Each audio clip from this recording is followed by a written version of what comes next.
potentially a little bit on a generator for the settlement we were in before deciding, okay, we wanted to maybe do a little bit of a caravan route towards getting people to a location that had more prospect as a full-blown settlement. We're long-term planning this for more of it as being kind of a wasteland shopping center.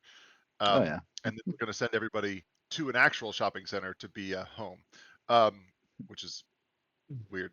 But anyway, um, in the meantime, however, we discovered that we needed some things and planned to get those, but the biggest problem was that there was a giant ghoul monstrosity wandering a little too close to the neighborhood. Oh So yes. before And setting you off on any killed it of with our fire.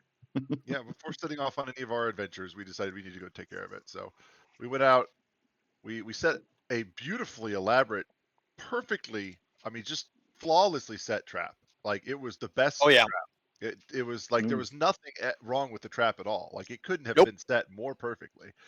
Thank you, Um, Smokey. and then we turned on the trap, and then a bunch of mirelurks showed up because the trap caused a bunch of noise. Then we Yeah, the killed them, signal. Yeah. and then this giant freaking hulking ghoul abomination showed up. But the trap worked for the most part. Yeah, You know? 10 out of 10 would trap again. Yeah, and Oh yeah. he showed up. We tripped him. He fell into a bunch of mines, and then he blew up. Eventually. We just had to remind the person who had the ability to shoot something to Ha. shoot the mines, and then they blew up. We had to remind them. You're right. Get him. Remind. Get it? Because they were. Low hanging dad jokes is my jam. Oh, same. I love puns. Anyway, and then we went back with successfully having also gotten a bunch of food because the mirelurks are delicious.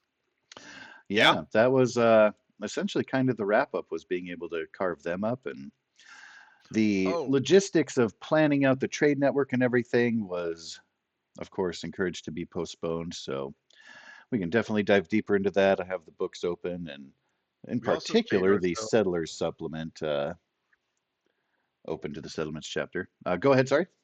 We also made ourselves all freaking awesome weapons.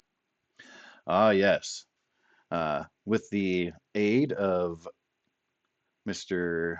Randy and his wife Elizabeth, able to create some upgrades for you, which I felt appropriate. It's the equivalent of having like magic items, and you guys are high enough level where you should have something special. And we just got the Wanderer's Guide. And I was like, ooh, special things. Well, let's play with that. I'm definitely excited to see that come into play. Because Randy's our friend. Indeed.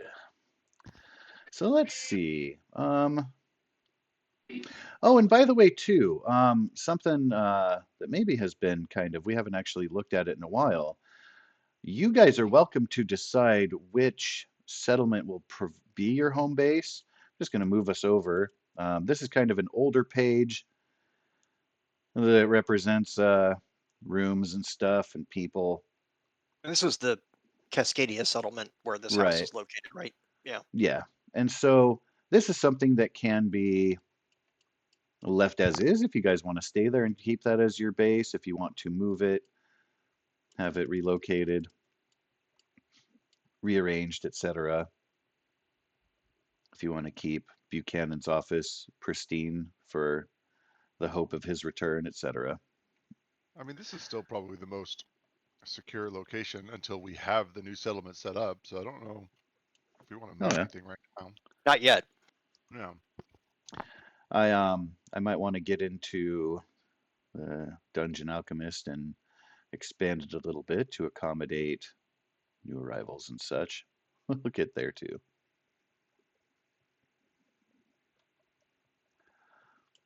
But we may have to pack Jonathan's room up and keep his stuff, but just put it in storage. Might be a thing.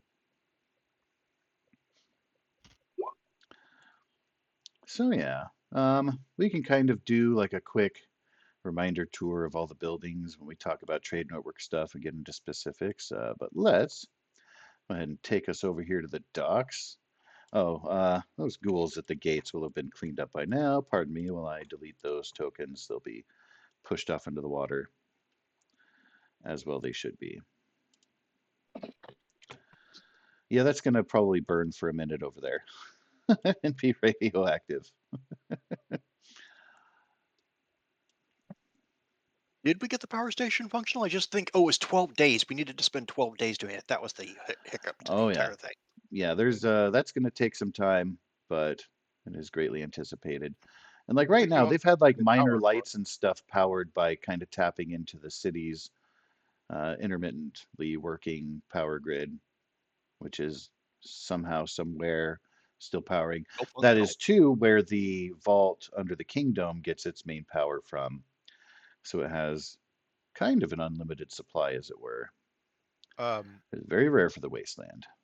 we Yes. also we also discovered that we needed a power core, and there was some discussion last time around going out to the oil rig and Mm. potentially dealing with the Mirelurk Queen Hmm. because there might be supplies there. Somebody gave me a hint that there's some armor that's out there that I might be interested in, and It Oh, yeah. was also potentially suspected, yes, because it was a nautical military. operation there, so things of that nature. It's not a guarantee, but Randy speculated that anything nearby, that would be the place where, outside of a military base, which there are those in the city too, distant from where you guys are, but it would be the place where that sort of thing might be found. There was like some basic scavenging that went on when the party first went in there, but their main purpose was to rescue the old lady, which was Yeah, done successfully, and they barely avoided the Mirelurk Queen. but I think that was something we needed for the power station. Yeah. Back then, the party was a much lower level. Now, I think you could probably take her, but it's a risk. Confined quarters and stuff. But yeah, you're welcome to plan and take that approach or wait. She's probably not going anywhere unless you guys set up like a beacon for a long enough time that she gets drawn into the docks here. But I'm assuming that you guys aren't intending to do that.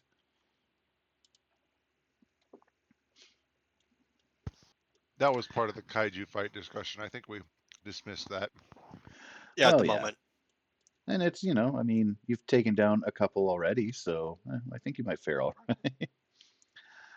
Oh yeah, so in returning to the city there, things will definitely be calmed, kind of getting back to normal. A lot of people are already packed up and ready to go, as there was a planned exodus to the Pike Place Market to resettle for Yeah, some that's of the still the residents here. that's certainly still the plan. We just need to figure out who's going. Yeah, and yeah, that of course comes into play with assigning roles and kind of deciding what purposes may be served. There could be things that haven't been addressed. Each of the locations, I did put a list on there. Like if you scroll down on this map, you'll see possible additions. Even the oil rig has that, so you might be able to plan with that in mind. Like, well, if we want to have like a fisherman's guild, then we need somebody who can fish or scavenge accordingly, who might be familiar with outdoorsy things, that sort of thing. Mm. What's the name of the place where we're thinking of settling? Is it the So Pike the Place? yeah, the Pike's Place Market is a Right. place where it used to be a lot of storefronts and the like. It has since, of course, post-apocalypse. There were some raiders that took the place over. They kidnapped a That's where the group doctor found and me. his Brahmin. That doctor being, of course, Mr. Profan, who was It's a soundly it's rescued out of there. it's a proper mall. All right. Yeah, essentially. But because of its, there's like only one entrance there because of the way that post-apocalyptic things have found. If we just want to take like a quick look there, Yeah, you'll like see in the upper left-hand corner, that's where everybody kind of came in from the top area and made their way in. And then from there, in order of left to right, top to bottom, 1, 2, 3, 4, 5, 6, made their way through and eventually came to, yep, that zigzag. Eventually came to the end. The bottom right is where the leader was, where Tyler was. That water is not good. It's supposed to be a walkway, but it's murky water, gross. Part of it's frozen over, part of it isn't. Don't consider that a source of fresh water by any means. Oh no, That's the only disclaimer I no. would say when it comes to this place. And The of first course, thing this trees have place started to needs is grow water inside, treatment. shrubberies. Well, it's a good thing I have a box containing 36 water chips. Yeah, right? I can I make don't know. full purification. I feel like Greg might take a couple drinks out of that. It'd probably be fine.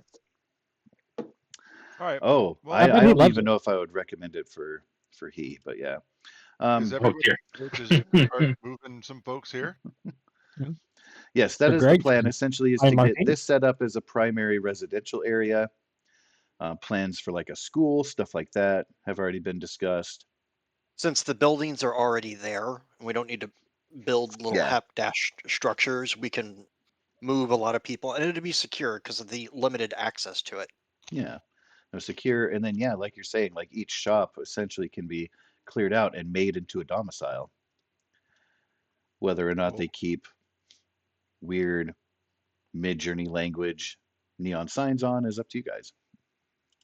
All right. So So, I would like to, as far as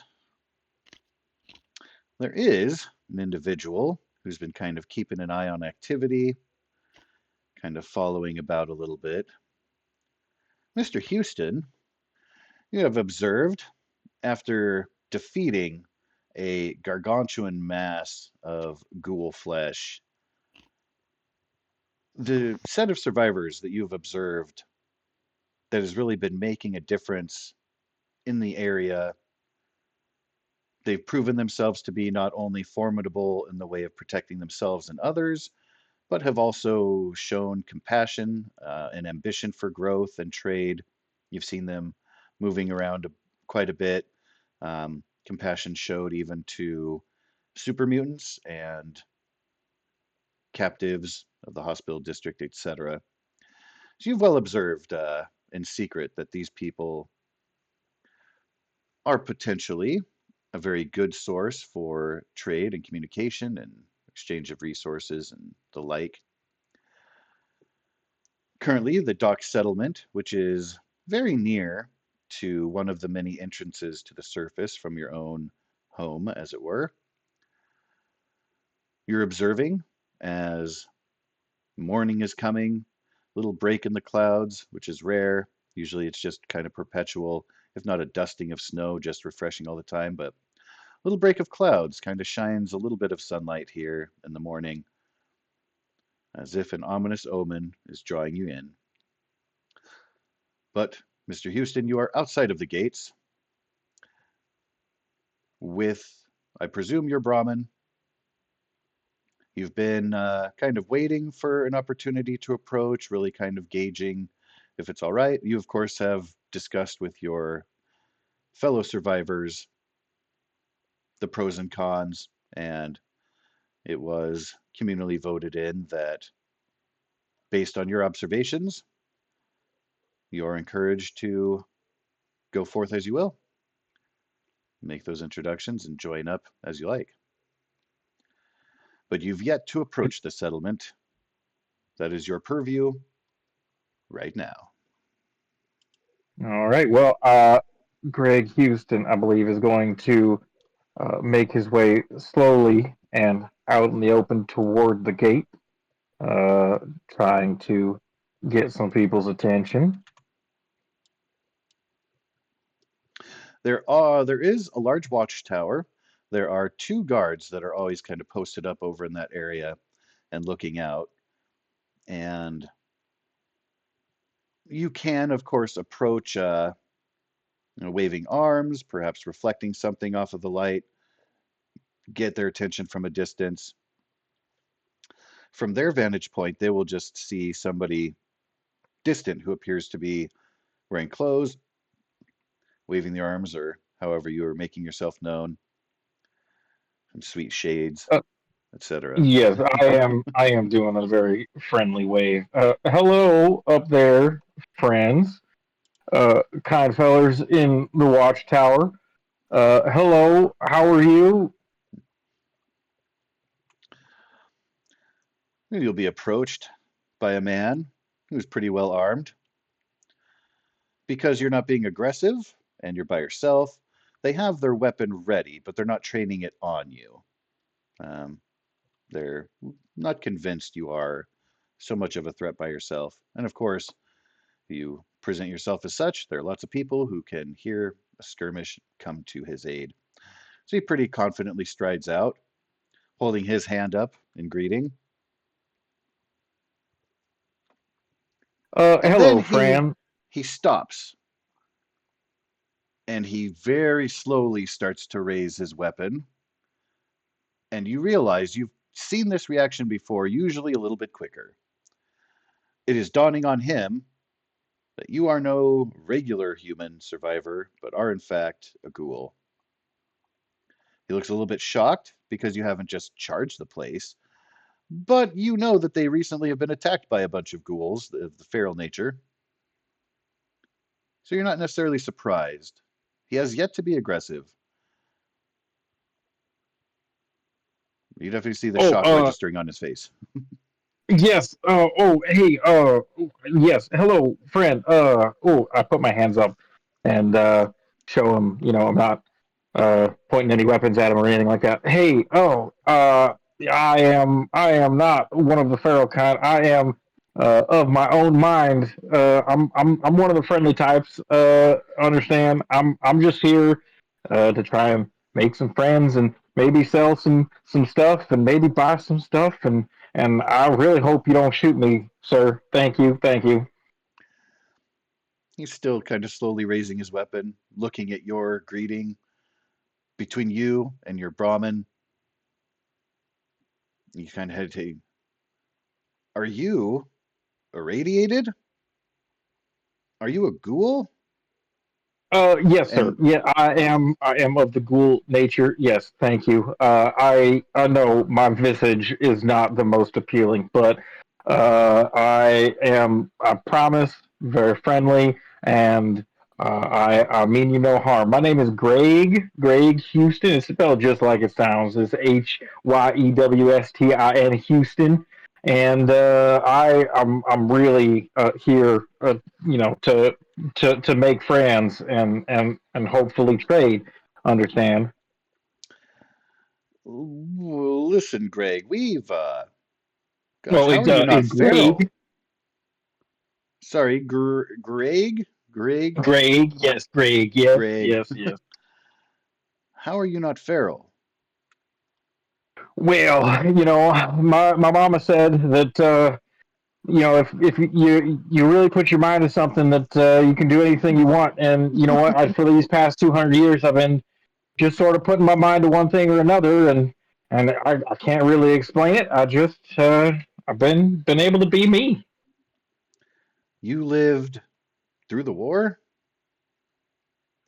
before the bombs Yep. fell? Yeah, yeah. I remember. Well, I mean, I don't know that I remember. It was a long time ago, but yeah, I'm going on a little over the 200 years or something like that. I don't know. It's hard to keep track. Yeah, probably closer to 3 at this point. Says, this is very peculiar. I quite don't know. You mind waiting here for a moment? I would Oh, like not you at to all. meet with our leadership and some of our community members. I advise you, we do have weapons trained from the tower, and this is no weak outpost. We survivors definitely hold our own, so no fast movements. Don't try anything funny. I will be back shortly. I understand, good sir. I appreciate you and your courtesy, and I look forward to your return. Thank you very much. And he walks away. Hear the clang of him hitting metal, some curt words being spoken at somebody. And he disappears. Meanwhile, Sparks, Muka, Alexi, Tyler, you, of course, are conferring with Steve Poole, talking about the logistics of moving the settlements, about who might serve the best purpose where, etc., etc. When Rico approaches, Steve gives him a nod, allows him to interrupt the conversation.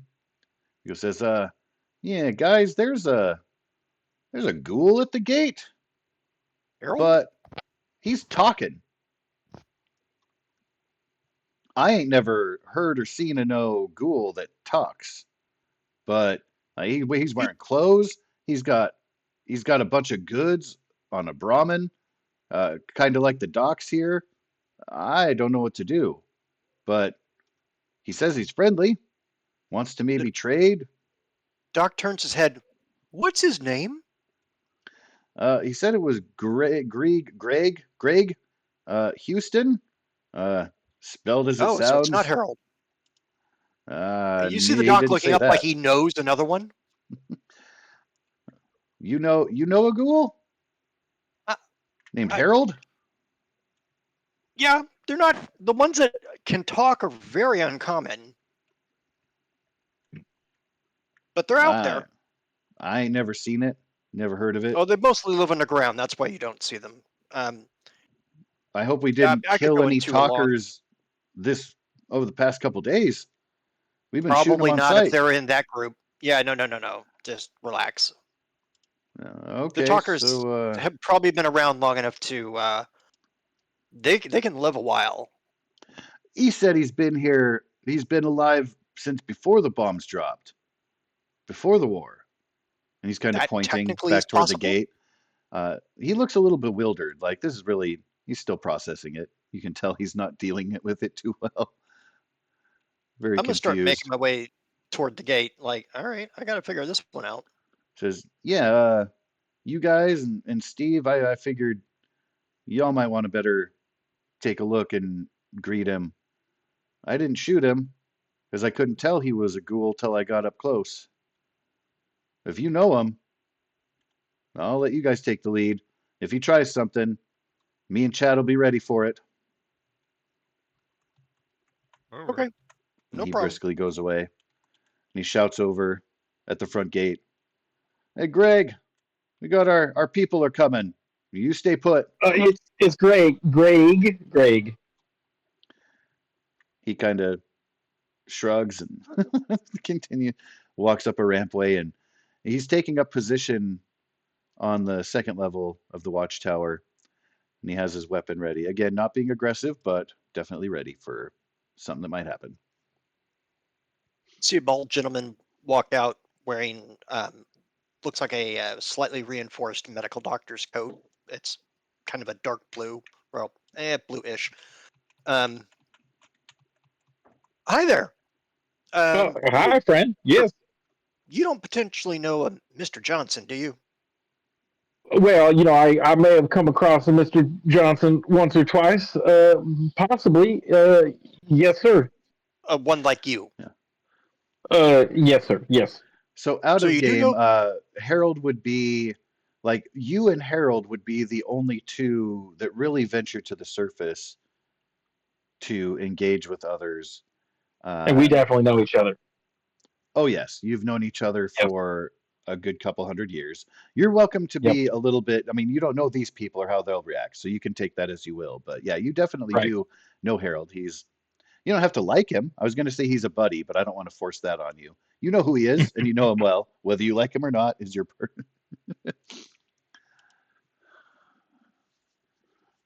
Um, Yes. I have met Harold. Yes. okay. Um, just so it's easier on you, and because I realize that you coming out here like this, that's a big step. Um, I've known Harold for a number of years, probably not as long as you, and Harold's been okay. So Y- yes. Hank, as we call him, he's a good feller. He's done right by us, definitely. And him and I go way back. You know what I'm saying? Oh, sure.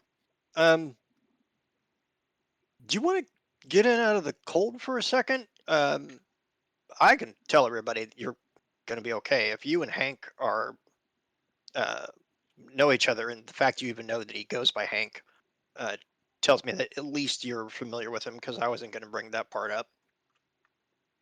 I'll vouch for you so no one just shoots you on sight, okay? Oh, that would be excellent. Yes, sir. Please, thank you very much. I appreciate it. Again, my name is Greg Houston. It's spelled just like it sounds, Hywestin, Houston. And I'm really looking forward to meeting all y'all. Okay. And I'm sorry you were gonna get weird looks, mainly because, well, the ghouls and whatnot that did come through here. Everyone's a little on edge, and there's been attacks, and luckily we've defended the town and everything, but it kind of is what it is. Oh, I understand. It's been a tough couple hundred years for us ghoul folk, and I'm not a stranger to strange looks and getting a stray shot every now and then. So don't you worry about me. I'll do all right. I can handle myself. Okay. Um, I turn and look at Spark and Alexi, and I kind of wave at Steve, like, he's okay. He knows a friend of mine. Steve says, "Well, okay, go ahead and let him in. Should have said something about talking ghouls before, but, well, we've been busy, I understand." Well, it's kind of hard to have a conversation about talking ghouls when there's a bunch attacking, and you're trying to tell everybody, like, no, don't worry, I know one that isn't this bad. I get you. Yeah, You go got Yeah, ahead. some point? Maybe he's hungry or thirsty. Do ghouls eat, drink? they Might got a little prepare bit more something. robust stomach than some. Yeah, I think we can. Might have Jackie Uh, whip something up for him. Get him warmed up. Greg, come on in. Uh, the more radiation, the better. I appreciate it. Thank you very much. You've been so kind so far. I have my Brahmin. Can I bring my Brahmin in, please? Her name is Penny. It's short for if you find a penny on the ground, pick it up and you'll have good luck. But I just call her Penny for short. She's a nice Brahmin. Can I set her someplace where she will I be? I have a Uh, feeding tank that I set up for my Brahmin, amphetamine. Oh, excellent, excellent. Yes, I would appreciate it. And Penny would appreciate it as well. She looks a little too big to just pick up like that, though. Big Penny. I mean, that's a lot of copper. Huh. Might be able to turn it into some pipes. Steve is gonna nudge Yes. Smuka, be like, "Man, first it was talking mutants, now it's talking ghouls. What's next? The Mirelurk's gonna come out and try to trade with us?" If they can give us a bunch of fish, then why not? Yeah, and he'll show him first over to the pen where he can hook up his Brahmin. There's a chorus of moos as the four Brahmin heads meet each other. Yep. And then he'll bring him over to Steve and Smuka, and it's Well, like, Steve wanted to offer him to come and eat and drink, warm up over at Jackie's place. yeah, I'll start showing him the place there. Whee! Spark is making circles.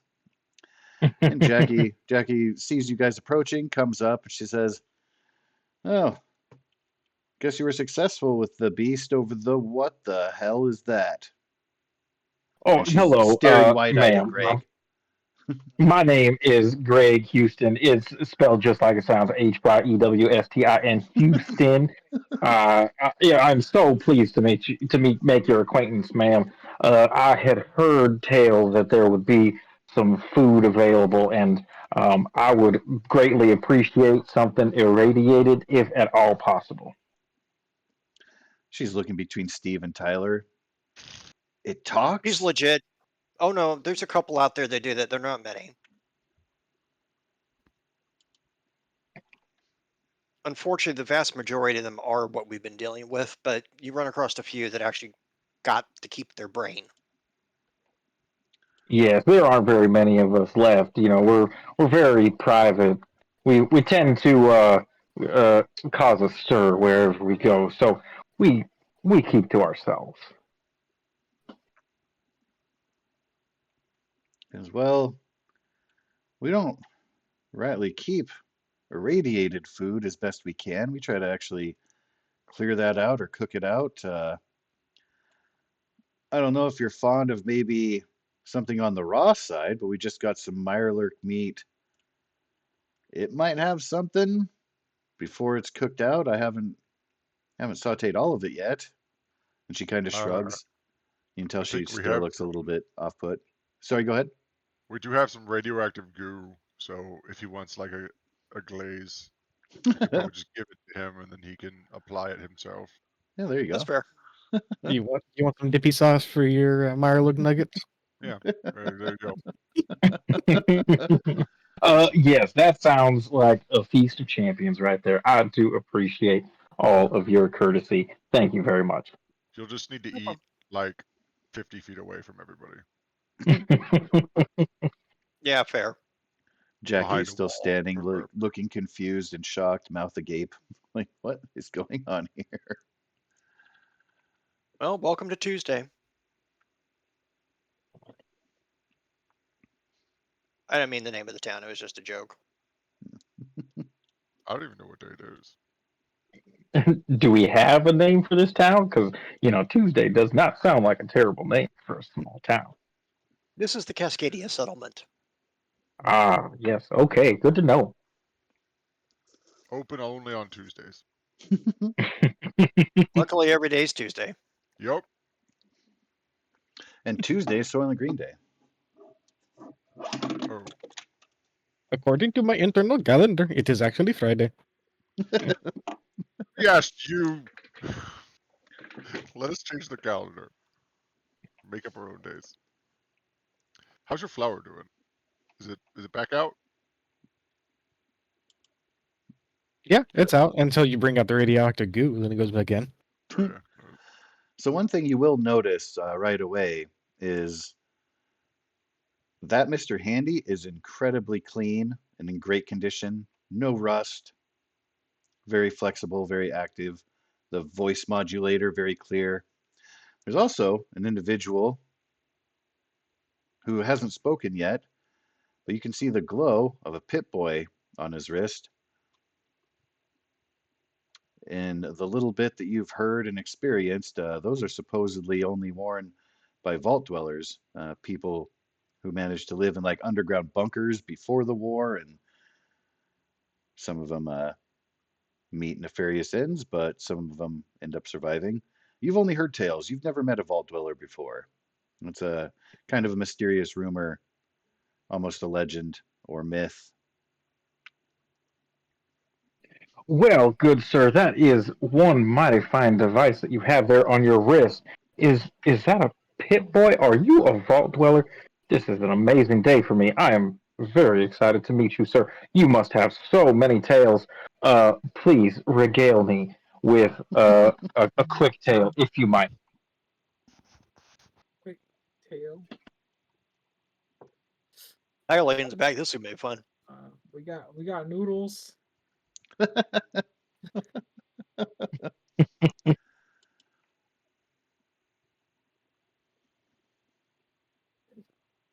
Yes.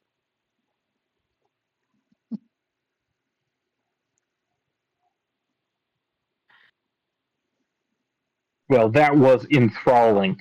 Maybe I'll get back to you with the conversation later. We'll have to pick this up. Why is that robot so absolutely pristine? I do not understand. I've got a robot. You know what I'm saying? He doesn't work though. He's kind of out of commission right now. But his name is Wilson. He's one of my best friends, and he is rough. He is not nearly as pristine as that robot over there. How is he so clean? We rub snow on him. He floats around everywhere. Hmm. It turns out blood is a great shiner. Well, I wouldn't know much about that. I haven't had any for a while, but I may have to do some testing. I may know a guy who could help me out with that, but we'll get to that later. I'm pretty sure you have blood. It's just maybe a different color than most people's. Yeah, I'm not really sure. I figured it would have turned to some form of radioactive goop. We could probably find out.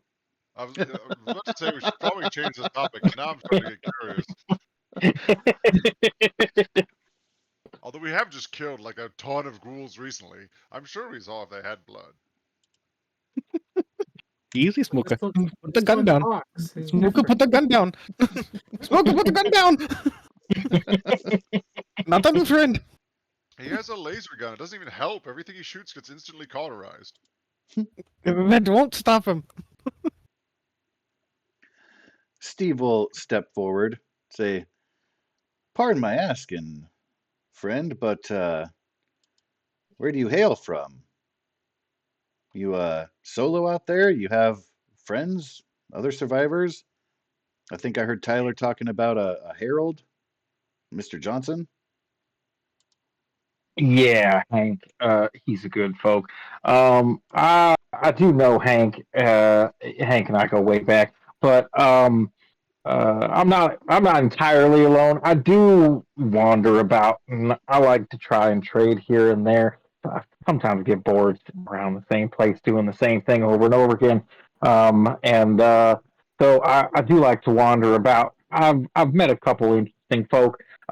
We There is a small community of us, talking ghouls with our own minds. We do like to keep real private though, and I would appreciate if we ease into that one. But it's safe to say that I'm not necessarily alone. I do have friends all over the place. I'm a friendly type, and I tend to make friends. And every once in a while, I will get together with a group or maybe just an individual, and we'll I like to work with people. As well, I'll respect your request for discretion, but you say there's a whole community? We haven't Well, seen we are anyone of your type before. All due respect. we are a small community. I wouldn't say it's anything vast or anything. We do like to keep together and try and keep it mostly in the family, as you might say. We're not exactly family, you understand? We kind of like to think of ourselves as a little bit of a family, uh, and we get we get such a bad rap a lot of times because the way we look. I don't know if you noticed, I look a little bit funny. But so in order to protect ourselves, we tend to not go out much. We keep to ourselves. I certainly understand. Are you close to here, or have you traveled far? No, I haven't traveled too far. It is fairly close. Yes, sir. Well, that's incredible news. You think your people would be open to diplomacy, perhaps an exchange of goods and ideas?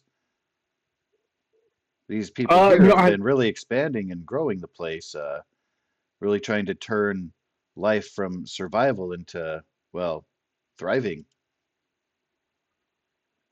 Yes, sir. And that is actually almost entirely the reason that I showed up on your beautiful doorstep today. Is that my community has noticed, and your reputation has preceded y'all. Uh, and you guys do seem like a good sort. And we are also looking to survive, and maybe a little bit more than survive. We would like to be comfortable. And if we were able to have the opportunity to have a group of friends to help, protect us, or maybe we protect them, or an exchange of good, a free market type of a relationship, you understand, then I do believe that it would benefit both parties. So while I've been asked to be cautious, I think the primary reason that I have showed up is to possibly and hopefully garner a friendship between our two peoples. We do like that y'all are trying to get trade going, and in my opinion, as you can see, I am a trader. I think trade is the lifeblood of any community. So yes, I am hoping that, and my community is hoping that we can be friendly together. Well, that is very uplifting. Quite fortuitous that we've met this morning. Yeah, let me Well, commend Rico for not shooting you on sight. Yes, I do appreciate that. You said his name was Rico. Rico, you're a good feller, and I did my best to try and seem friendly like as well. So thankfully he didn't jump too far out of his britches when he saw me. He's the kind folk. Yes. he is out of earshot, but he will appreciate hearing that later.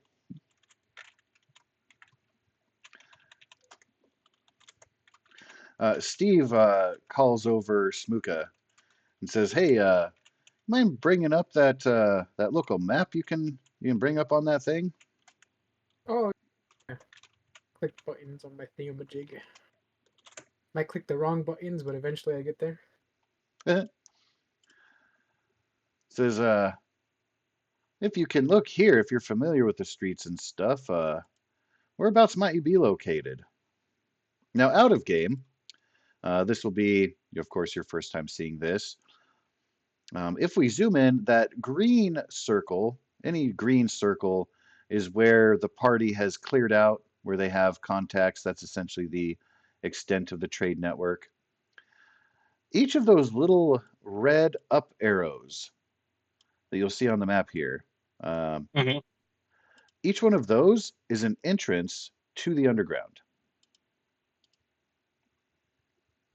They have not been explored. They are actually unknown to the party, but you recognize like the cross streets and everything, certain landmarks and the like, and so you would be able to pinpoint each of those. And as a side note, those are actual entrance places in the real life Seattle to access the underground. The biggest one there, at least in real Seattle, is kind of like a tourist hub information place. But yeah, you are welcome to share as many or none or a few as you would like. If you Uh, where are we so right now? That the like green star Cascadia, or whatever. Yeah. Yep, yeah, at the docks there. Yeah, I use those little bracket things. I will move it around to indicate where the party's at. That's kind of the party Oh, indicator. if you And look perfect. at right now, Doc, yep, at the docks. he is absolutely not giving up any facial gestures or signs that he might know where some of those entrances are. Yeah, I am playing it a little bit coy. Mhm. I'm not looking to show up to some random place and just like give away our entire location, right off the bat. So I may hang out a little bit before we introduce them. Okay, I certainly understand. Well, if there is an opportunity, we would certainly like to perhaps maybe even send some of this group here to meet up with your people, representatives, just to open those doors of communication. See if we might make a good Uh, first impression. I think that definitely is a possibility. I was told by my people to be very cautious, and I'd hate to give away our whole community right off the bat, but I do wonder if there is a meeting place where I can go to introduce you to a couple of the folks and sort of get um, uh, a communal a conversation going between y'all and the community of ghouls. I maybe possibly might have an idea on where we could go. Y'all like books, right? Books, like to read? Yes, sir. What else do we have to do for 250 years but read books? You know what I'm saying? Yes, sir. So down on Jackson Street, there's a storybook store called Skyline. Why don't we meet there? Uh, yes, sir. You know what? I believe I know the place exactly. And out of game, I actually don't know where that's at. But It's the dollar sign on uh, the the dollar sign. Okay, where'd that go? Um, It'll be a oh, little there it is. There it square is. There there it is. where they encountered super mutant, but then were able to scavenge. I was going to say raid, but I don't want to imply anything there. Scavenge a couple shops there, the bookstore being one of them. Okay. Yes, bookstore. Okay. Uh, yes, sir. That's not too far away from where we can get to. I think it should be a fairly safe place for us to meet and not not freak out the rest of the city, and have Let's be all good. hell break loose, come down on us. You know what I'm saying? So the library, sounds like a great place, actually. Yes, sir. The last you Agreed. knew, that was a place where you were advised not to go because of the presence of a super mutant that was just kind of making their own little place there by themselves. Oh, A very rabid and aggressive super mutant, if you will. That's why it's marked oh, as super mutant on the map with the star there. There's that whole kind of block area with the music emporium, the boutique, the bookstore. Yeah, it was once just the hunting grounds of a super mutant, and they've implied like, hey, we can go meet there. It sounds like they've made it safe, if you want to trust their word on that. oh. I see. I see. Okay, okay. Let's back that up then, real quick. That's the rewind. Um, well, the library. I heard that library was um a little bit of a dangerous place. That there was a creature hanging around there that uh They're did dead. not care for did. Oh, really? Dead? Are you sure? Yeah. Now, when you say dead, Hmm. like a lot of people think I'm dead. No, Is he just so like we're no clear, longer moving? I consider Hank to be a living creature the same way I consider you to be a living creature. Um, However, you might have noticed that fire not too far away from the settlement where the gigantic mutant is burning. I'm talking about that kind of dead. Oh, okay, okay, okay. Well, that is good to know. He was not very friendly, and we were avoiding that. So, that library might be a pretty good place. I assume that the rest of the city was staying away from that area because of the mutant as well, and Yeah, so regular problems have it, been solved. And yeah, just it. very quickly, just to avoid confusion, it is a bookstore. There is a separate location of a library that is Oh, inhabited it's a by bookstore. friendly super mutants. You wouldn't know them to be friendly, um, but the party That's here I'm very does. much Anyway, continue specifically as you talking will. about Skyline Yeah, storybooks. the bookstore. Yeah. Okay, bookstore. Yeah, Yeah. yeah. Okay. Uh, yeah. You know what? I think I can convince uh some of our higher ups in the community that it might be a good idea to meet the group at this here bookstore, Now, especially if that danger is gone. just so we're very clear, I am not talking about the library in the city because the same way that you are not a normal ghoul, and by normal I mean the rabid kind. That tends to be far more of those than you. There's also some super mutants that live at the library in this for the city, and they are as intelligent as you. Well, that would be news to me in particular. Uh, we don't come across very many mutants who are friendly types, and we would we would definitely be happy to hear that there are fewer people who are out to destroy us and our kind. We do like to keep on living, so uh, that is interesting information that you have provided. Yep. Um, Trying to extend a couple little olive branches of trust so that we can start somewhere with building a relationship. Well, that is beautiful. I agree. All right. So how do we? Sorry, out of character here. How do we do this? Then should I uh, go back to the Underdark and visit uh, with uh, who's the leader of the Underdark? I didn't really read anything about a particular leader. Um, So but it should is I? actually, there's not a formal leader, as it were. It is a community of like pure democracy, mob rule.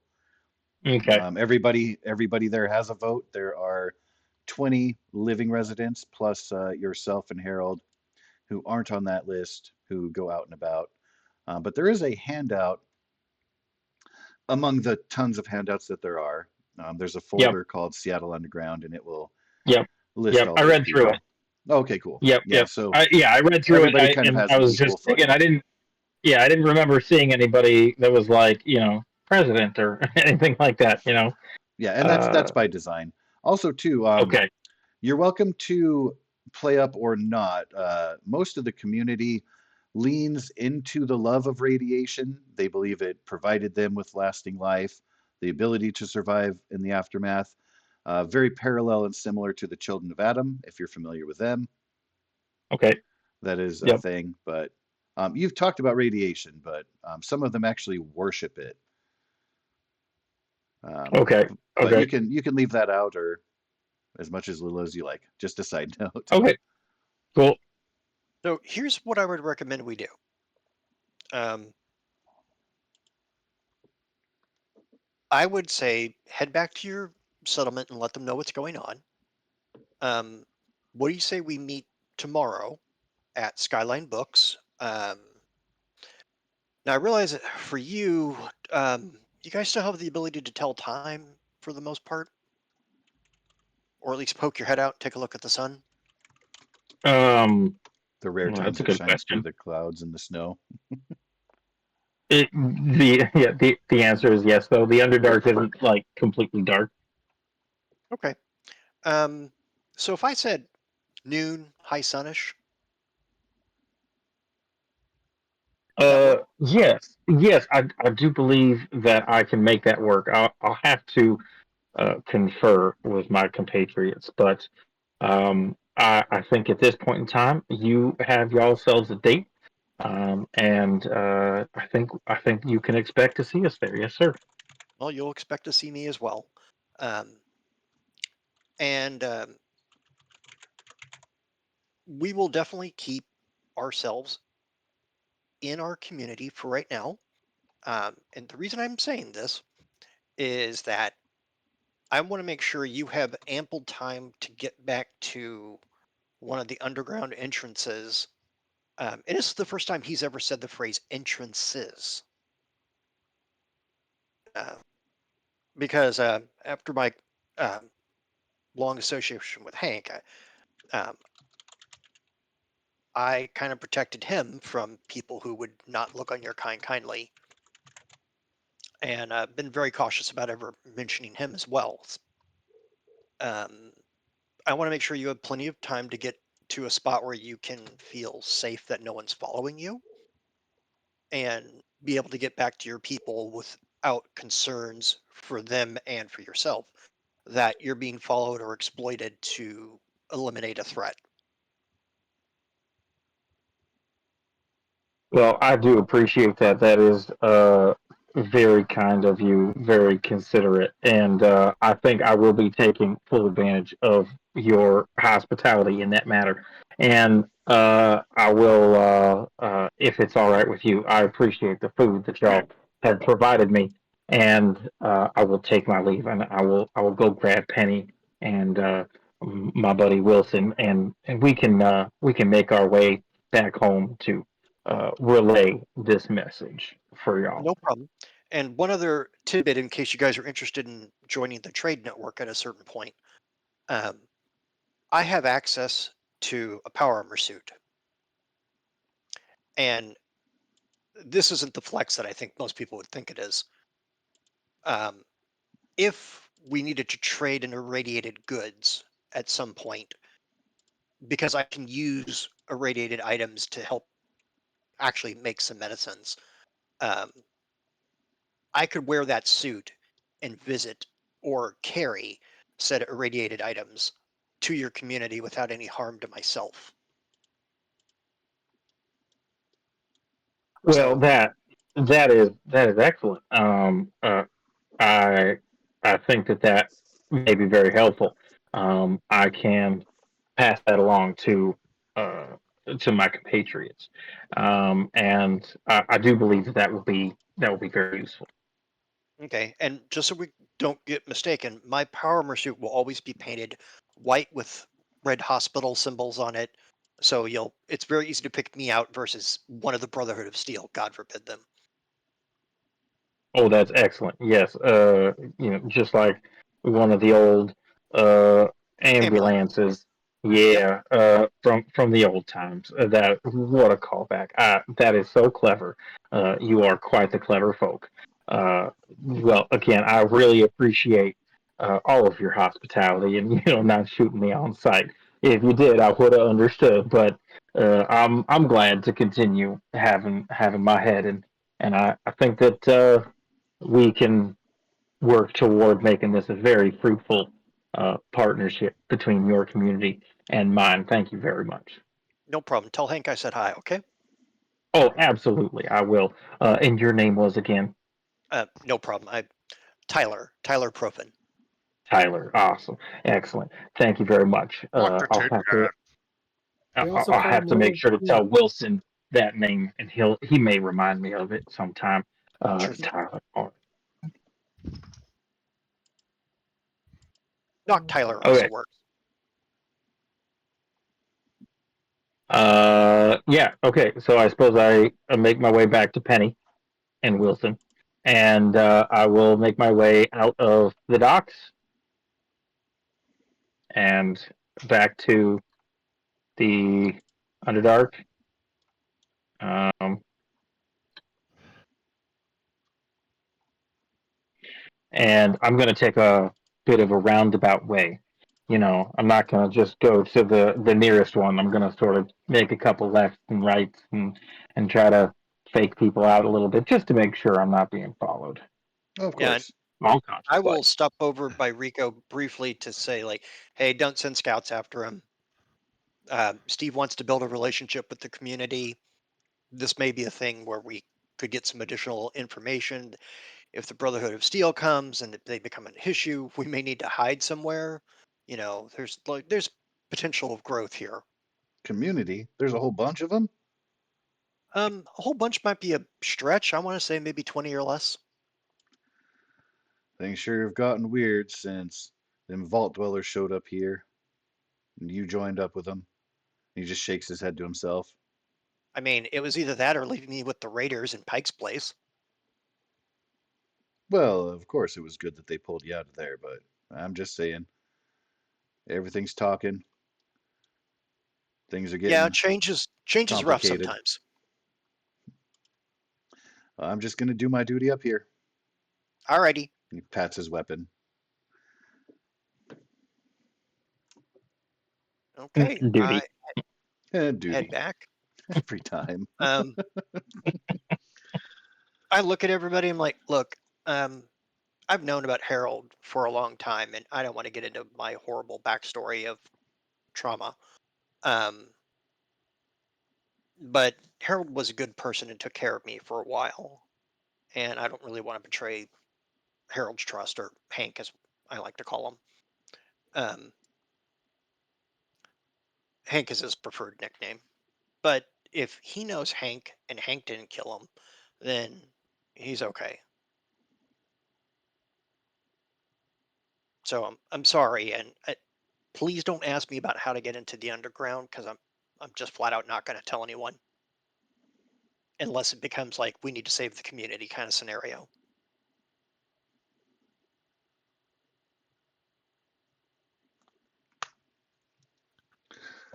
Well, how should we prioritize things here? I guess that, I mean, should we put a pause on moving people out? Keep No, I working think we on should still. orchestrating the details? No, I think we should still move the people over to Pike's Place. I think the burgeoning relationship with them shouldn't impede the growth of the community, and they will simply become another stop on the trade caravan once we decide where they want to meet us and see it's safe. Because I'm sure they're going to send some scouts out to go look at the area I suggested to meet to make sure that the super mutant's dead. I mean, I would. Of course, of course. I considered and hoped that you lot would be escorting the travelers or the survivors from here to Pike's Place. I reckon if you're going to make that meeting, do you want to maybe head there early and then come back up here? Two birds, one rock? Yeah, I mean, Seven we can stones. head up to the bookstore and just wait for them tomorrow. Do you want me to do the negotiating? Yeah, if any of your people, your group, I reckon you should take the lead on that. All right. Next question then is, if I can establish a beginning trade thing, I will have them uh, pick a location where they would be willing to meet the trade caravan publicly above ground, because I don't expect a bunch of people to go underground, because there's just a ton of potential for that to go poorly one way or the other. Yeah, I don't want Well, them to think we're invading, and I don't want people to think they're being led into a trap. And I can see that coming from both sides of that stick. So some up on top surface location everybody's kind of happy with.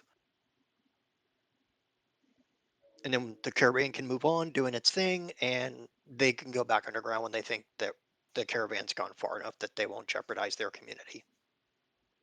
we'll of course work those details out as they come. Sure. I reckon then we ought to get people gathered. We should go over who's going to stay and who's going to go and kind of plans for expansion out. I reckon the hospital and government districts can just stay as they are till we decide how we're going to populate and use those locations. I Yeah, presume my concern you is might want to spreading spearhead at people out least to them. getting the hospitals up and operational. I do, but that's not my first concern just yet, Of because course. I'm hoping that more people like uh, Greg show up. Maybe not necessarily ghouls, but survivors. Um, because I want to make sure we have enough people to occupy each location we try to repurpose, because they're not necessarily, walking distance is a whole nother story when you're living in the damn snow.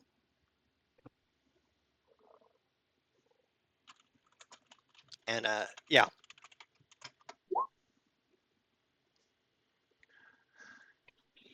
Alrighty, I'll be back over at my office then.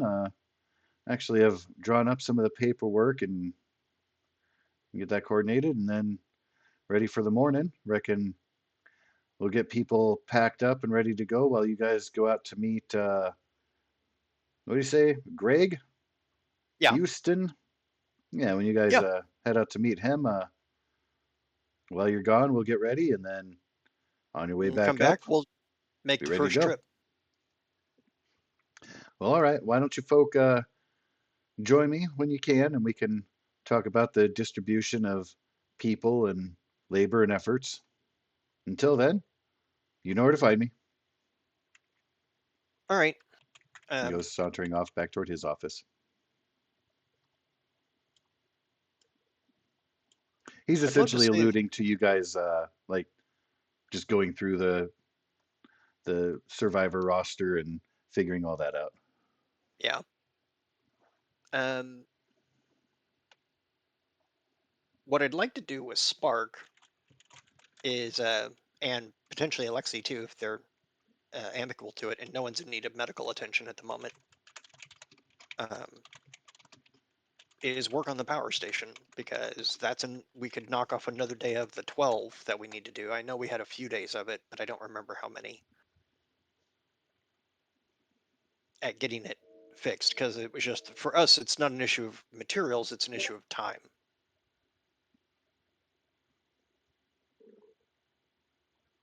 Are you speaking that to your party, to me as the GM out of game, or I'm sorry, I missed Um, the direction of your yes to all of address. that. So God will say that it really is a matter of time, as you have said. Um, if you wanted to leave, like Sam and Rufus, I think are engineer and mechanic Oh, sweet respectively, Jesus, yes. those would be the best ones to. I do have them on the going to Pike Place list, but you can remove them and say, no, no, no, you guys stay here, finish that, and then you can And then go to your new home. Or even be like, why don't you guys actually stay here in case we need more mechanical things like getting the oil rig in better condition or, the upgrades that we've talked about. Again, that's part again of the distribution of people and labor that you're welcome to Oh, if work out. they if they want to move, they can, because we can also ask the new survivor Henry Thompson to stay at the docks. He's a Absolutely. mechanic engineer. Yep, you've got a whole list of people with skills and backgrounds to you can send them either location. Yeah, let's have okay, so how many people? Sorry, I have the list here. I just All right, so the Henry's a mechanic engineer. I suggested a group earlier. Harold, plus the nurse robot, Besh, Henry, Alex, Cooper, Frank, and Grace. Covers Okay, most things. then And I don't know who wants to be like the party scribe in the moment, but the survivors document is editable by you guys if you want to copy paste stuff around and categorize them as you will. You might be able to convince people like the kingdom families might be interested in moving around. You would have to visit and speak with them about that, but that is also a potential utilizing of them. I would say probably the Coopers wouldn't want to leave, but everybody could probably be arm twisted convinced if it's presented in the right way. And of oh course, no, if you I want see to a leave the hole there, kingdom you might alone. be able to convince them to accept some of the survivors in their ranks, et cetera, et cetera. I can let you know right out front that the super mutants at the library and vice versa probably not going to be keen on integration. Like they're part of the trade network, but having humans live with them, yeah, that's a bit of a stretch. That's a yeah.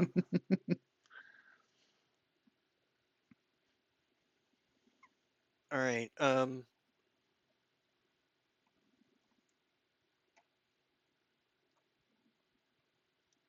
Let's see.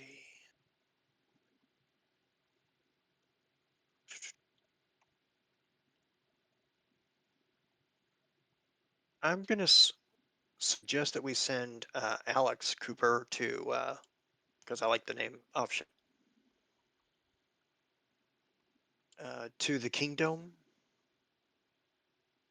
and they might fit in well with the other Coopers who live there. And it looks like they need a scavenger, or at least one other scavenger, because they only have the Andersons and the Taylors, but the tailors could be put to use doing fabrics, and scavenging could be assigned to Alex and the Andersons. And so yeah, I think giving the kingdom something of one of them takes care of uh, our Cooper. Uh, Obviously, any of the Dwamish, if they want to go back to their people, they're welcome to leave at any time. Um, and with the Sparks notion recommends friendship and all Cooper. that stuff. Yeah, Sparks they're recommends absolutely Cooper. keen on returning to their people, but they're kind of waiting for things to settle, and they're well, they are I'm pretty looking. self-sufficient. When they were captured, their weapons, tools, survival gear was taken, so they're kind of without that. They're going to likely be a little bit too proud to request it, but in knowing their intent to return to their homes and being unequipped, you're keen enough. It doesn't require any kind of roll to have the insight that they might need some extra gear if you have it to spare. I'm sure we've dumped enough shit on Randy or in party inventory that we could equip them with what they need. Oh yeah, definitely. Where's the Dwamish settlement? We don't actually know. Oh, okay. So only Mr. Houston is familiar with the locations of the settlements. Let me see. I don't think that is on the downtown map. I think I put it on the district's map. Let me double check here. Ooh, I did. Ah, hooray. All right, so let me move us over there. And they'd be willing to point out like, hey, I'm from here, I'm from there. So Greg will be familiar with the one on the upper left and the upper right.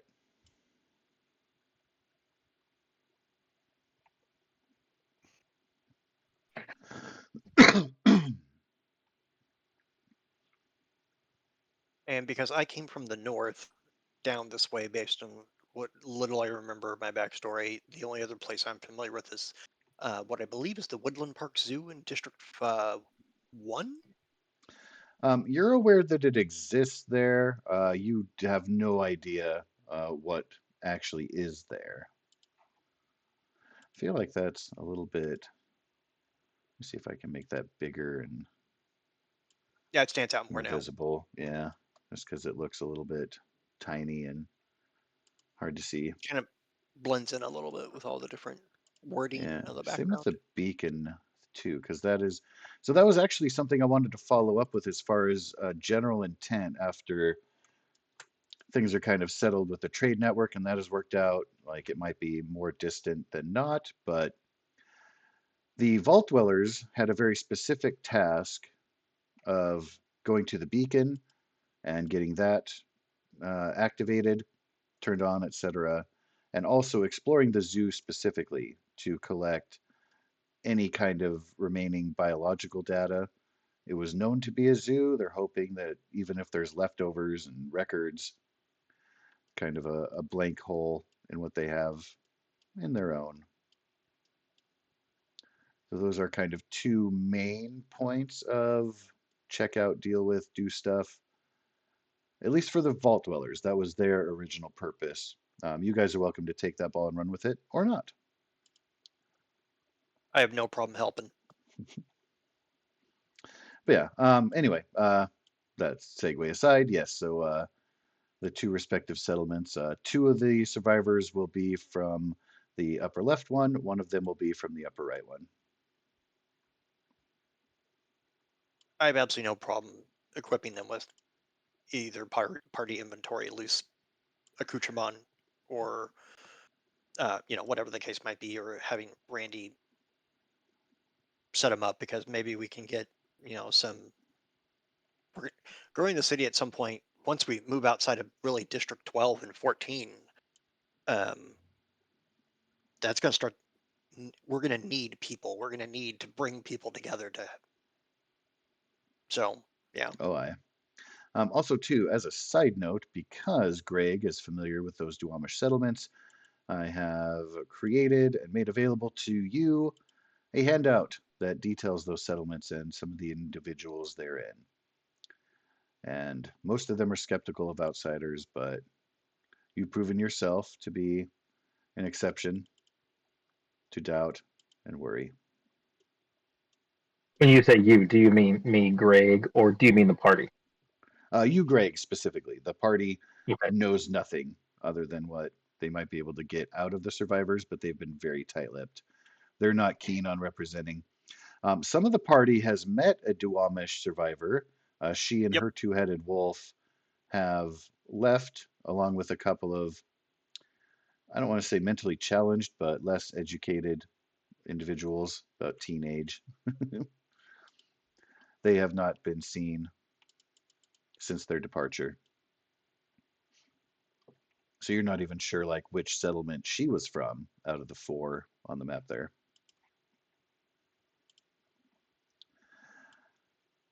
And I read so, I read through the Duwamish settlements last week.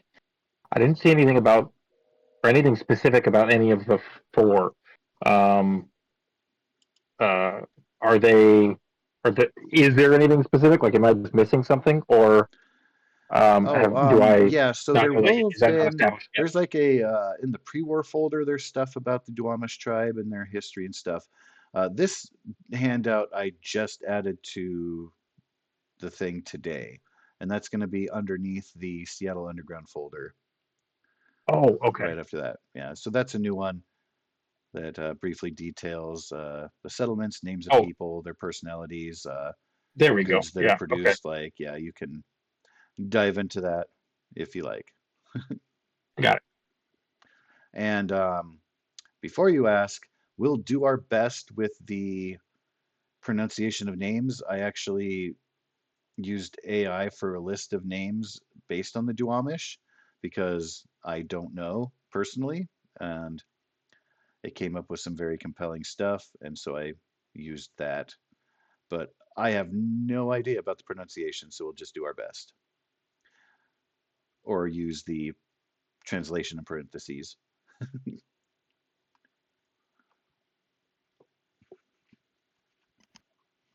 All right, so we got our group of people for the Pike's Place. We can haul them over there. I think it's going to take a couple days to get there. Or am I wrong about that? I'm sorry. You can probably make it in one trip if everybody is well packed and ready to go and focused.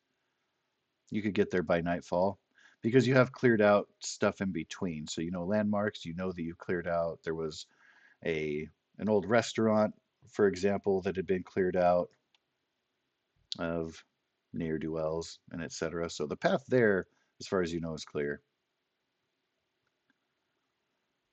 It's All just right. If really a we can, matter of determining who all will go there. I think the other two have really done that so far.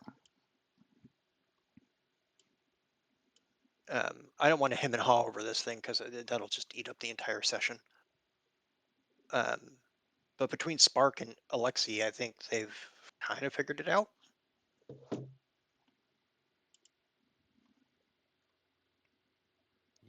This is the list that I had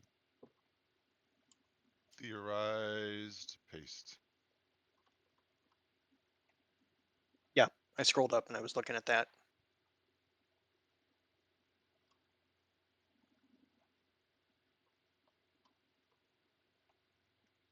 So we could try that if everyone's down.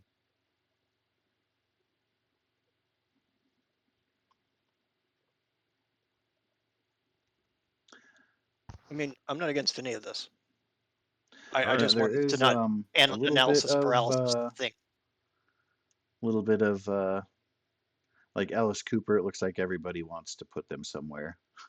That'll have to be decided. But I yeah, don't really care as long as whatever. No, I would We just yeah, need to retract have. every statement I made because I don't want us to spend the entire session trying to figure that out for one person at a time. I'm so sorry if I screwed this up.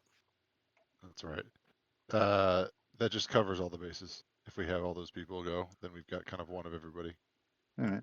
Now, And I think is one of those people there? was the Swampy person. So if we want to swap in, I don't know, it was Besh or whatever else. So if we want to swap somebody in for Besh, then that's fine. I don't know if somebody. Do I Yeah. have Frank in there already? Frank's already in there. And is there someone in the group who would want to volunteer to be scribe and edit the document to represent that layout? I'll edit the document to represent it. So Yeah, cool. looking at the pikes, so I see Betty is one of the people mentioned there. Margaret is one of the people mentioned there. And then I'm going down to take a look at um, your list, Alexi. Do you guys want to talk about Henry Thompson, or do you guys care which direction Henry goes?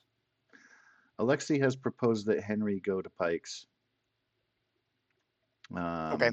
That's And whereas Spark proposed the docks, so that might be a split. But you do have two Rufus and Sam, who are currently on the Pikes list, but that can be adjusted. Those are the ones I was talking about working on the power place, but that can just as well be Harold. Or, yeah, sorry, not Harold, but Henry. so, all right. So we'll take Besh out from Alexi's list because I think everyone's not trying to pinhole them into a direction. Um, and what was sorry, let me scroll back up. So he was simply just like a warrior person who could do things like that. From Yeah, the you other should one, presume that the three Duamish people will be going back to their people, but you can create like a package or a message or both to send them out with as far as making introductions. Um, I would out of game recommend that physical, in person introductions be made in the presence of Greg, who has a rapport with them already. But you can send them off with, like, hey, there's these survivors that are expanding down by from the docks and outward. They wish to negotiate trade and stuff and encourage opening that door, as it were. yeah. That's all. Um, all right, so Henry's one, Alex is the other. Frank and Grace. Um, does anyone We could see send what does Grace Margaret do?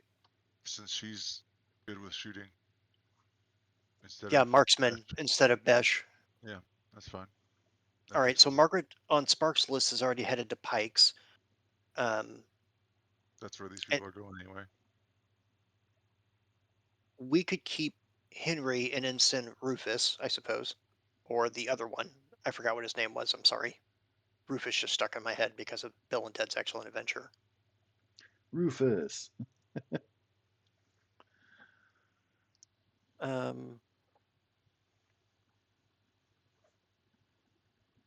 We have hunter trappers here, so if Frank wants to go and be one of the ones at Pike's Place to help with hunting and trapping from there, I have no objection to that. Spark, do you have any input? I mean, you listed a lot of stuff, but just wanted to make sure I'm not like stepping on anything. Yeah, I put something down for everybody. Okay. All right, we'll send Margaret Because along. Sorry. Ike's already has Daryl, outdoorsman. He could probably hunt. I'm gonna move her down to this. Did we have any other medical people besides Kelly? Oh, yes. Um, I'm sorry, this is a lot to look at the moment. So The doc, Harold is their Harold. doc person. Okay. And then Margaret, because she's a marksman. And then we'll send, we're not going to, it says plus nurse. There's a nurse If bot.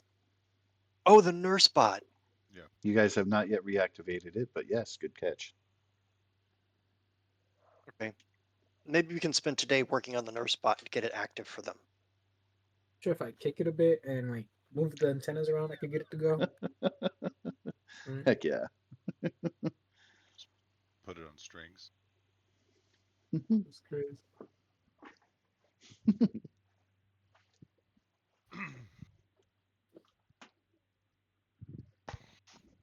Looks good. All right, so currently I have the first group going to Pike's Place is going to be Harold, Margaret, the nurse bot, provided we fix it, Henry, Alex, Franks, and Grace.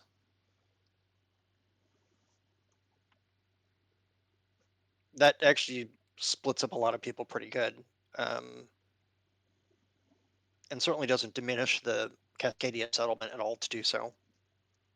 Well, the Cascadia settlement, do bear in mind, well, the docks settlement anyway, the docks location is really intended to be focused on production and stuff, not necessarily extra housing. So anybody who would be there would likely be somebody who is employed there and providing a service there as part of the network and et cetera, if that helps to break that down at all. Yeah, but at some point you're going to want to stop working it and go to your house. Mhm. Um, Of which there are not a ton available. and I just want to make sure that the people at the like we set up Pike's Place to succeed, Hmm. as opposed to fail. So, Oh yeah, of looking at the course. fact that we're sending a doctor, a nurse bot, a marksman, a mechanic who could take a look at some of the electrical things that are going on, Hmm. um, a scavenger. Um, let's see, what does Frank do? A hunter and trapper who could work with the scavenger. And then Grace's thing, a negotiator in case people come and they need someone to talk to somebody. That sounds like a pretty good starting group to, Yeah. What kind of gear are they taking? I guess, whatever we give them.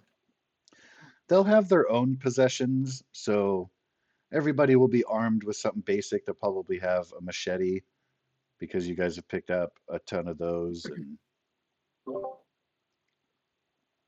I know that Well, you guys had distributed amongst the people some weaponry and stuff, so they'll be able to very basically defend themselves.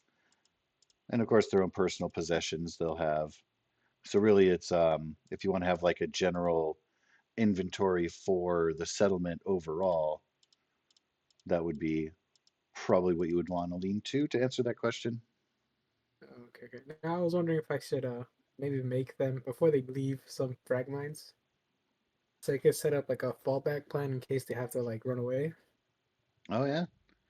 You can also Yeah. too, Hurt. like they could know where the mines are planted and located, and then anybody who trespasses obviously doesn't know and would thus be blown up. And create an early warning system for them. Absolutely. Yeah, this is To assuming the mines are planted successfully. That, that, that. Yeah, You just Smooka assume. does it perfectly all the time. I don't know what you're talking No, about. I know. I don't know why that thought occurred to me that they might not be a good idea to put mines that we can't guarantee are going to be good. Yeah, you must be talking about that other guy who lost his leg or something. No one ever remembers him either. Yeah, yeah. Yeah. Anyway. All right, let's go. Time to caravan. well, prior to the caravan taking off and escorting We'll people head over to Steve's because we tomorrow. need to let him know what's going on. Well, of course, yeah. But there was planned the meeting in the morning with Greg and potentially if he brings representatives with him Yeah, I was at intending the to go to bookstore. that instead.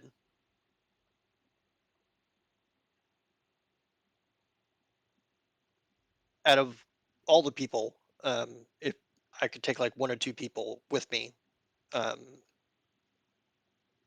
they just have to trust that Doc isn't going to betray them. So I think I've proven that I'm not here to screw over the settlement by now. Oh, what was told to Steve is that you guys would all be going to that meeting and then coming back to the docks and then escorting everybody together. Like they were going to wait at the docks until everyone got back from said meeting with the ghouls. Okay. Can someone write this out somewhere? I'm just trying to make sure I get this all correct. Because I don't think we all necessarily know what's going on.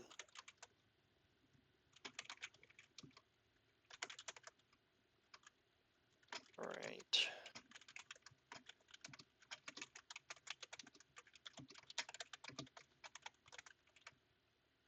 I'm going to put this down, and then so plan.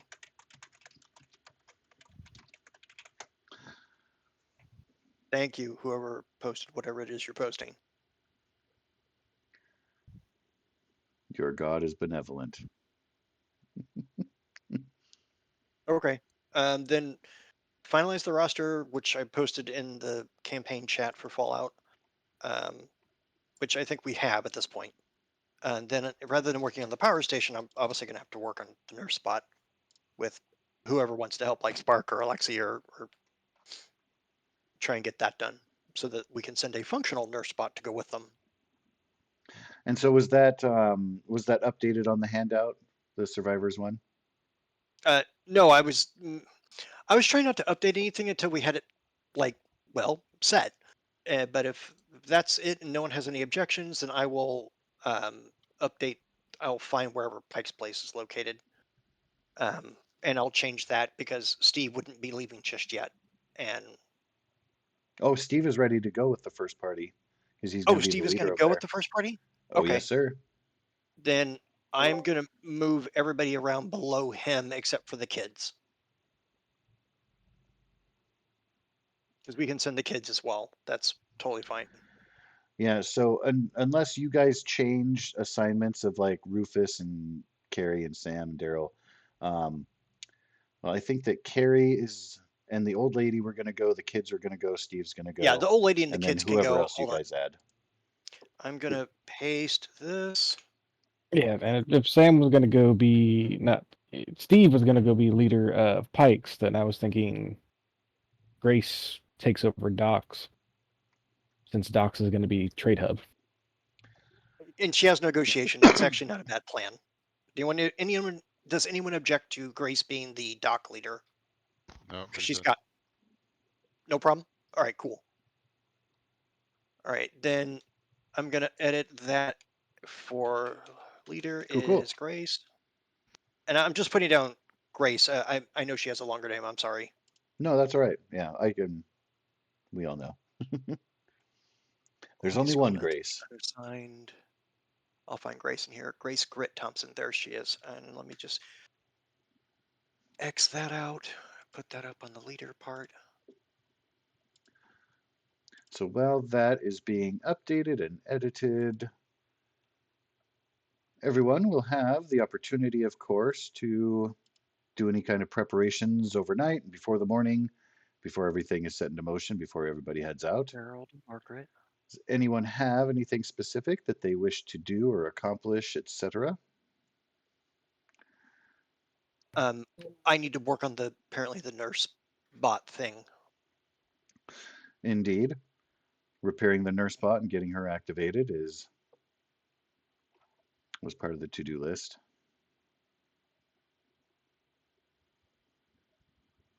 Actually, since I used my mines, I'll probably make some mines. Alrighty.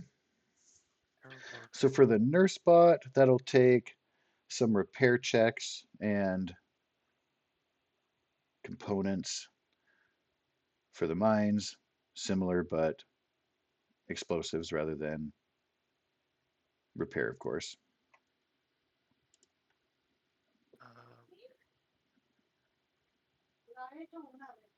And Smuka, I will leave up to you if you want to make a roll for each individual mine, or if you want to do just a group roll for how effective the lot of them are. I think we should just do each, right? It's up to you.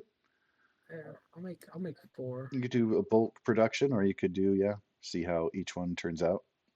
What, 1 roll for each, or Up to you. no? I mean, like 1 dice or 2. Oh, yeah, it would be your regular skill check of 2d20.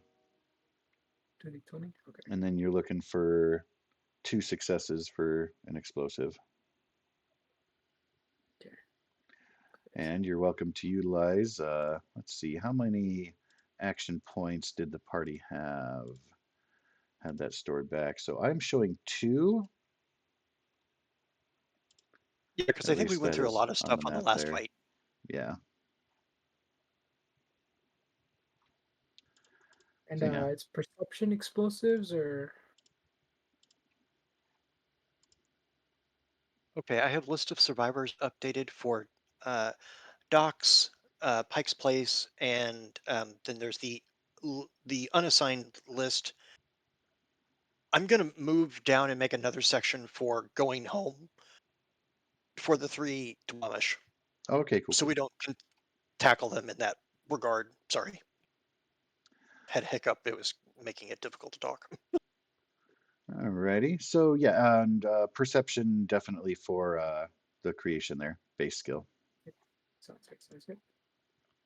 And whomever will be contributing toward repairs, you will be on deck to take your approach to the Mrs. Handy. And that their complication. What is it with you, buddy? Get some new digital.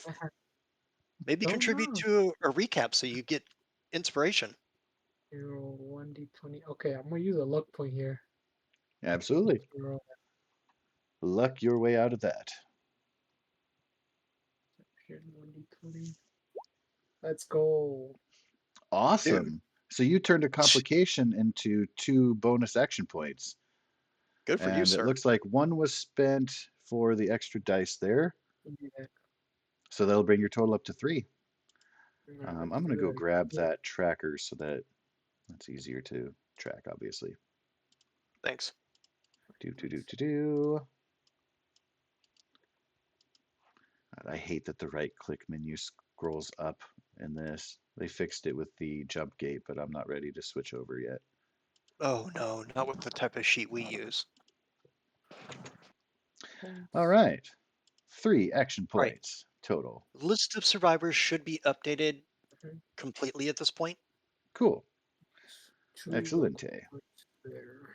If I did anything wrong, guys, you're gonna have to let me know. But I only have now 4 unassigned residents. The going home people are the Dwamish. Um, Pike's Place has been updated, and Grace is now in the leader position at the docks. Very cool. Let's go. Okay. Alright. Let's go. That's 4 mines made. Right.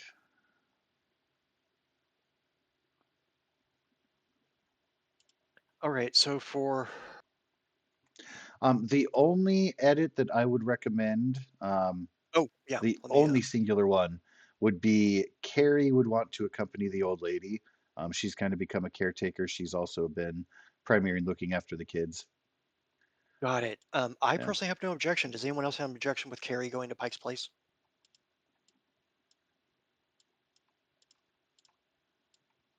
No. No. No. Okay. All right, then I'll make that edit real quick. That is, yeah. That's my only note. Everything else is No problem. perfect. We've got so 3 Right. successes will bring up your action points again. That pretty much covers the one that you spent extra. And then one of them just completely did not work. I used 2 luck points to reroll 2 of those dice. That's why Okay, my next cool. roll is And that gave you that following 3. Yeah. And then there's the 2. Yeah. I'm down to Okay. 1 more luck. We need anything done, guys. All right, everything's Cool, updated now. cool.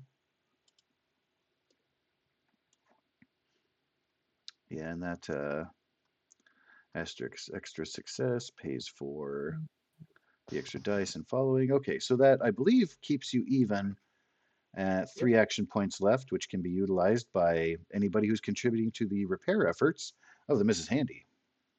I think it's 2. I think it's 2 actually. Because we had 2 initially, right? And There then we were got 2 to start. yeah, and then I used a total of 4 and we got 4 back, so it just cancels each other out. So we Oh, should okay, be cool. I think I at miscounted 2. that. Gave you one. Yeah. 2 sounds good.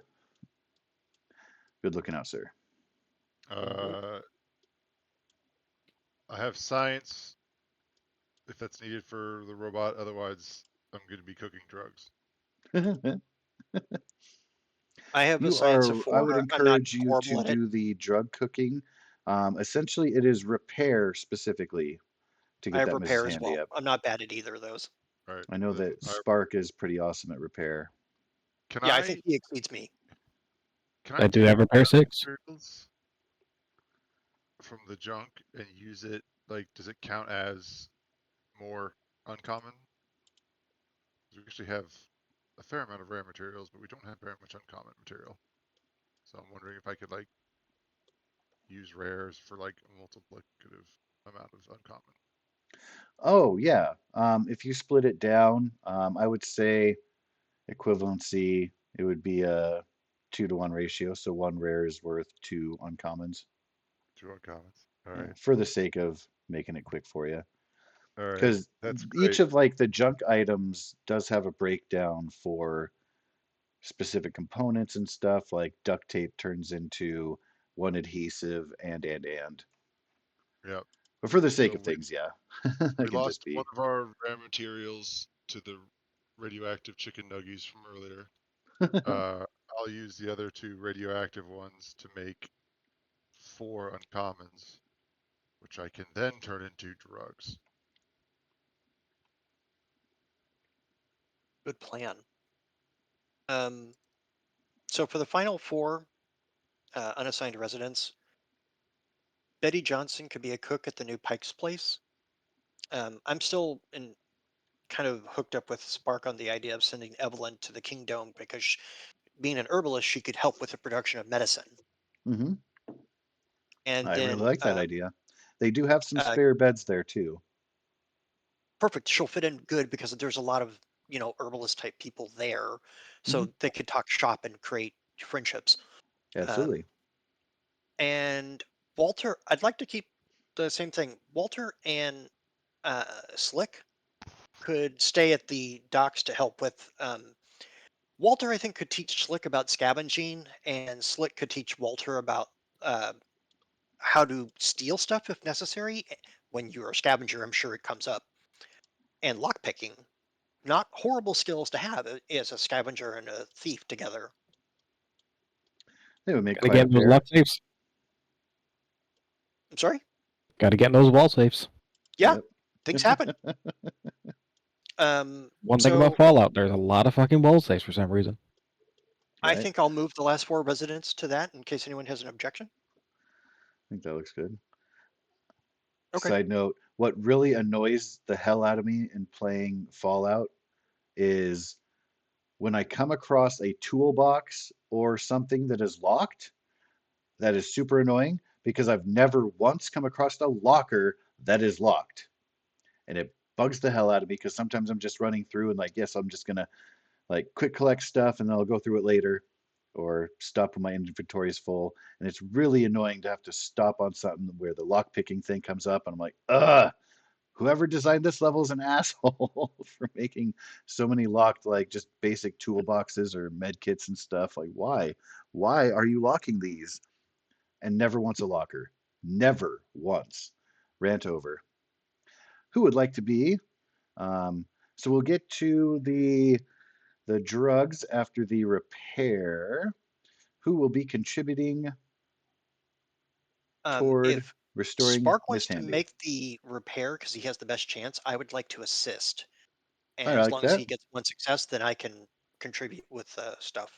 Yeah, Yeah, absolutely. and I'll spend an AP for an extra die. All right. So to get her restored, you will need 2 separate rolls of the repair.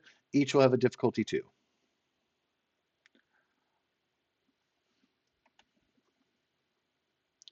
That's One 1 goes down. well. And again, you can assist with both of those, Oh, okay, great. Mr. Let Profin. me close that up. And I'm going to spend one of my action points, taking it from 6 to 5, to get an extra die for me so I can roll 2. All right. And let me roll the repair skill for you. It's just going to be the standard 2 dice then because I spent the extra 1. So let's go. What the absolute. I'm just going to use inspiration from today's story. Okie doke. from the recap, which is the reason you should do recaps, Smooka. Hey, whatever happens, happens. That's just how it goes. All right. Yeah. Smoker I don't like believe the in New Orders. embrace of I fate. ain't doing none of that shit. Fuck off. The boy had 10 luck. What are you using it for? Nailed it. All right, 2 successes for you, buddy. Okay, that's 2 AP.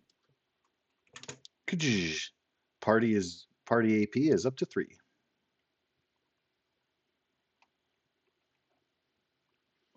And that will be 1/2 of repairs. And I don't have a character sheet up yet for her. I will produce that. Same with like a lot of the survivors, like Once those they who get were assorted, rescued then. and stuff. Yeah. All right, Oh if my you make your next. gosh. Whoa. I'm good at what I do. Yeah. So Apparently, I'm just gonna roll 1d20, right? and Damn. then a 13 or attribute is repair. No, intelligence. Skill is repair.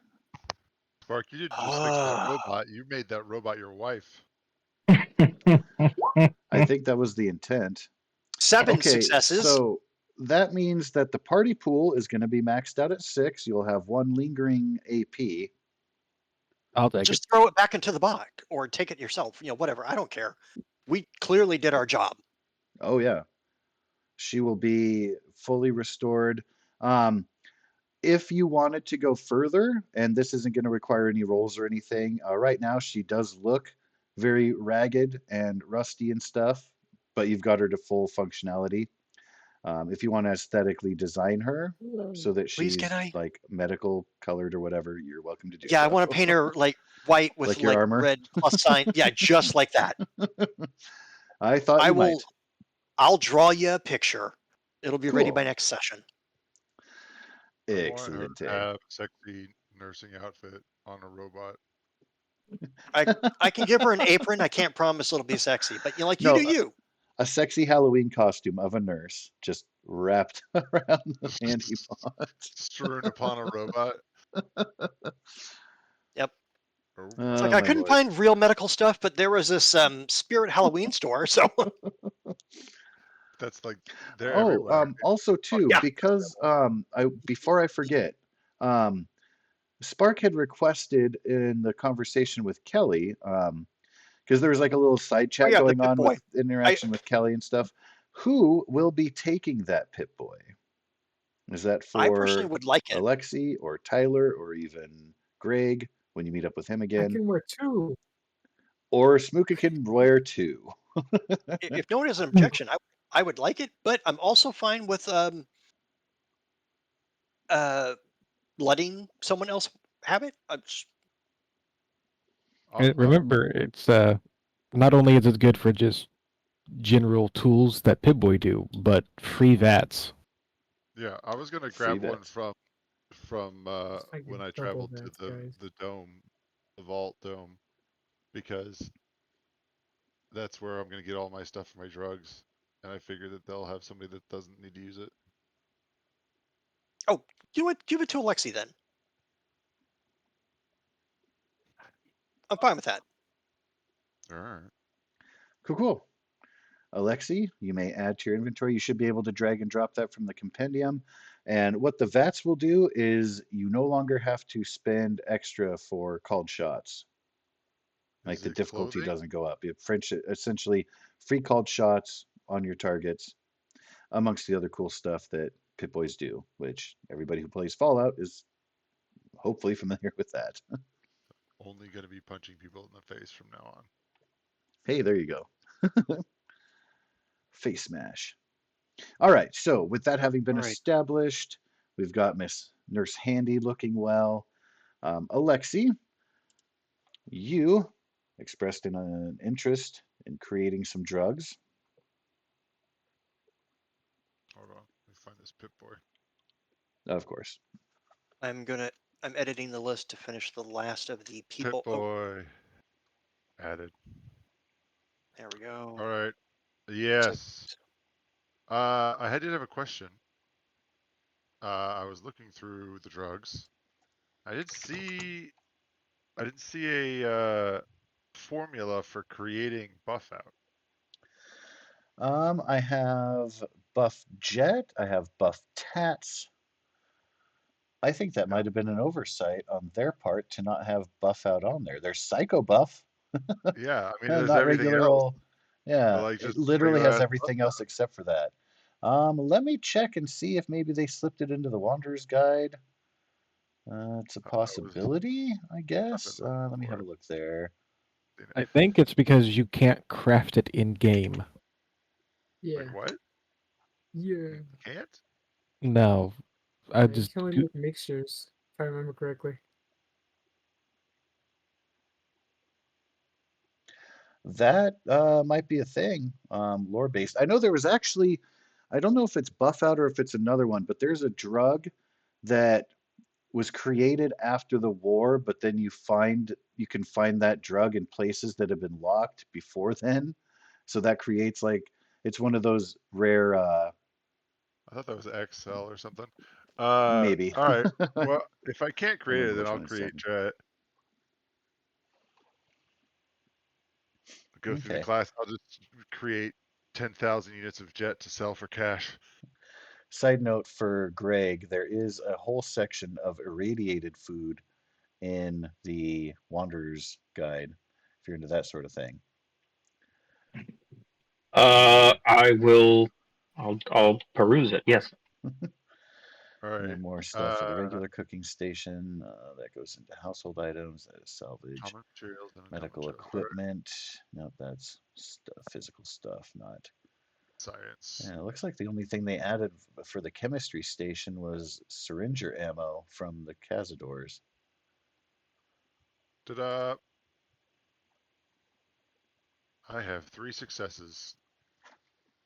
So, Now, did you want me to roll for how many that produces?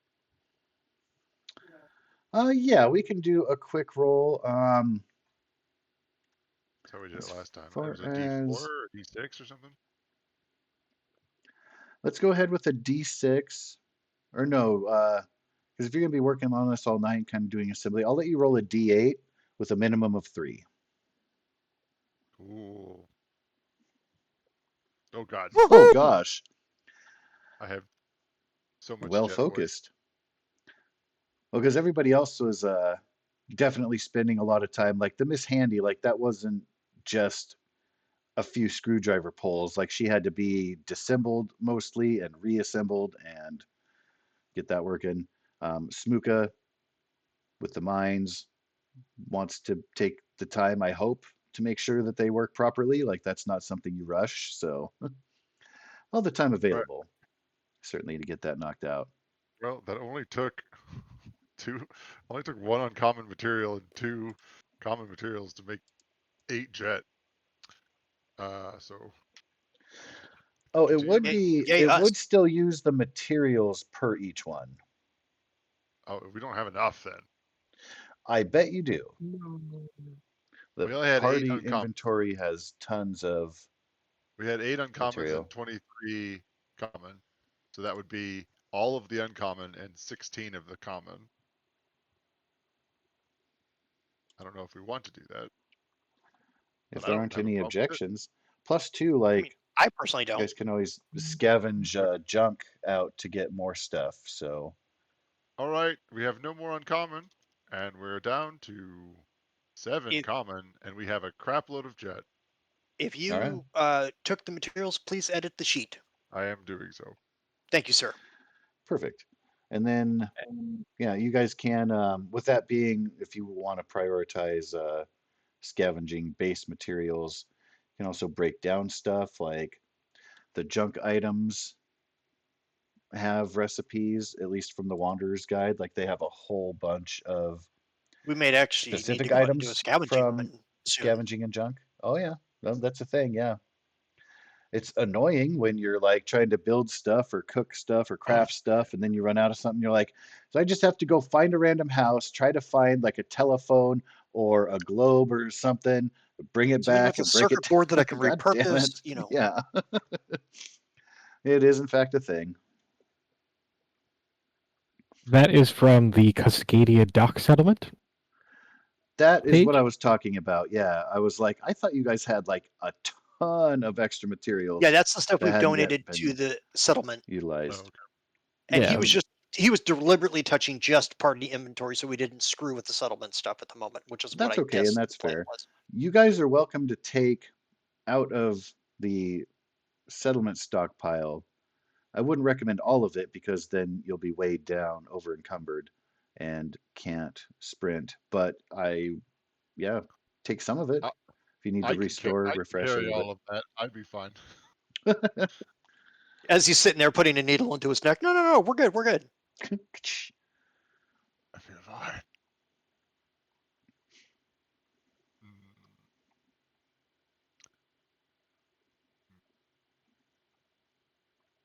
Oh, that's right. All I right. need some hub flour. That's why I need to go to the vault. I need to get some of that sweet hub flour and glowing fungus. All right, well, that's fine. I will also try to share, like gather just a couple basic recipes for medicines, and none of these are going to be super. They're going to be like, here's how you make penicillin into basically anisin or aspirin, um, and stuff like that, and make sure that the girl we're sending off to the Kingdom, Evelyn, I believe her name was, um, has that stuff so she can like you want this plant, here's how you grow mold, and it's Having just good notes and foresight. papers. Yeah. That's the only foresight I give her. Since we want her to make drugs, I figured we should have her have the recipes to do so. Well, and also too, like the reason I appreciate that on another level is when you went there, you realized they had a bunch of medicinal herbs and weren't utilizing them. Like you had to be Yeah, now like, we're sending dude, someone who's you know what you that's can their do with job this now. stuff? Like, yeah, exactly. So there are And layers of on the benefit from that action. on the oh, did I close the thing? Maybe I closed it. Oh no, there it is. List of What have survivors. you done? I made it. Yeah, I did. On the Kingdom one, I made a note on Evelyn. Basically, there's a dash that says saved by party. Oh, okay. Uh, Just to note her origin. yep, because she's not the Andersons, the Snowdens, Right, there's yeah. no Davises. It's like, hey, we saved this person. She would work great with your community. Here you go. Yeah. Well, that's the unique thing about the kingdom is they are specific families like wife, husband, kids, units. Yeah. Um, Not that I see romance as being a thing, but if Evelyn's even remotely kind of a looker, then Roll a fate roll, D20. all right, Um, let's do it. Let's before go. you roll, don't roll yet. All Give me right, all right, even all or right. odd. I'm gonna go with even because ideally there's a couple thing going on there. Okay. Even. Roll your D20. All right. 19. Let's go. I will use an So she's. inspiration. Oh, okay. Hold on. I will not answer then yet. She's a ghoul. Me. um. So she I'm just is gonna. your type. Oh, go ahead. What? You're gonna try Uh, again? yeah. You got plenty of inspiration. Go for it. If you want Oh, I to. do. I got like 5, so now I'm down to 4. All right. I'm Well, just gonna type this uh, out because I'm tired of this shit. I might blow through all my inspiration tonight just because I'm being an asshole about this. I mean, Boop. if you want to I don't know what the deal is with this push thing. fate. no. Dude.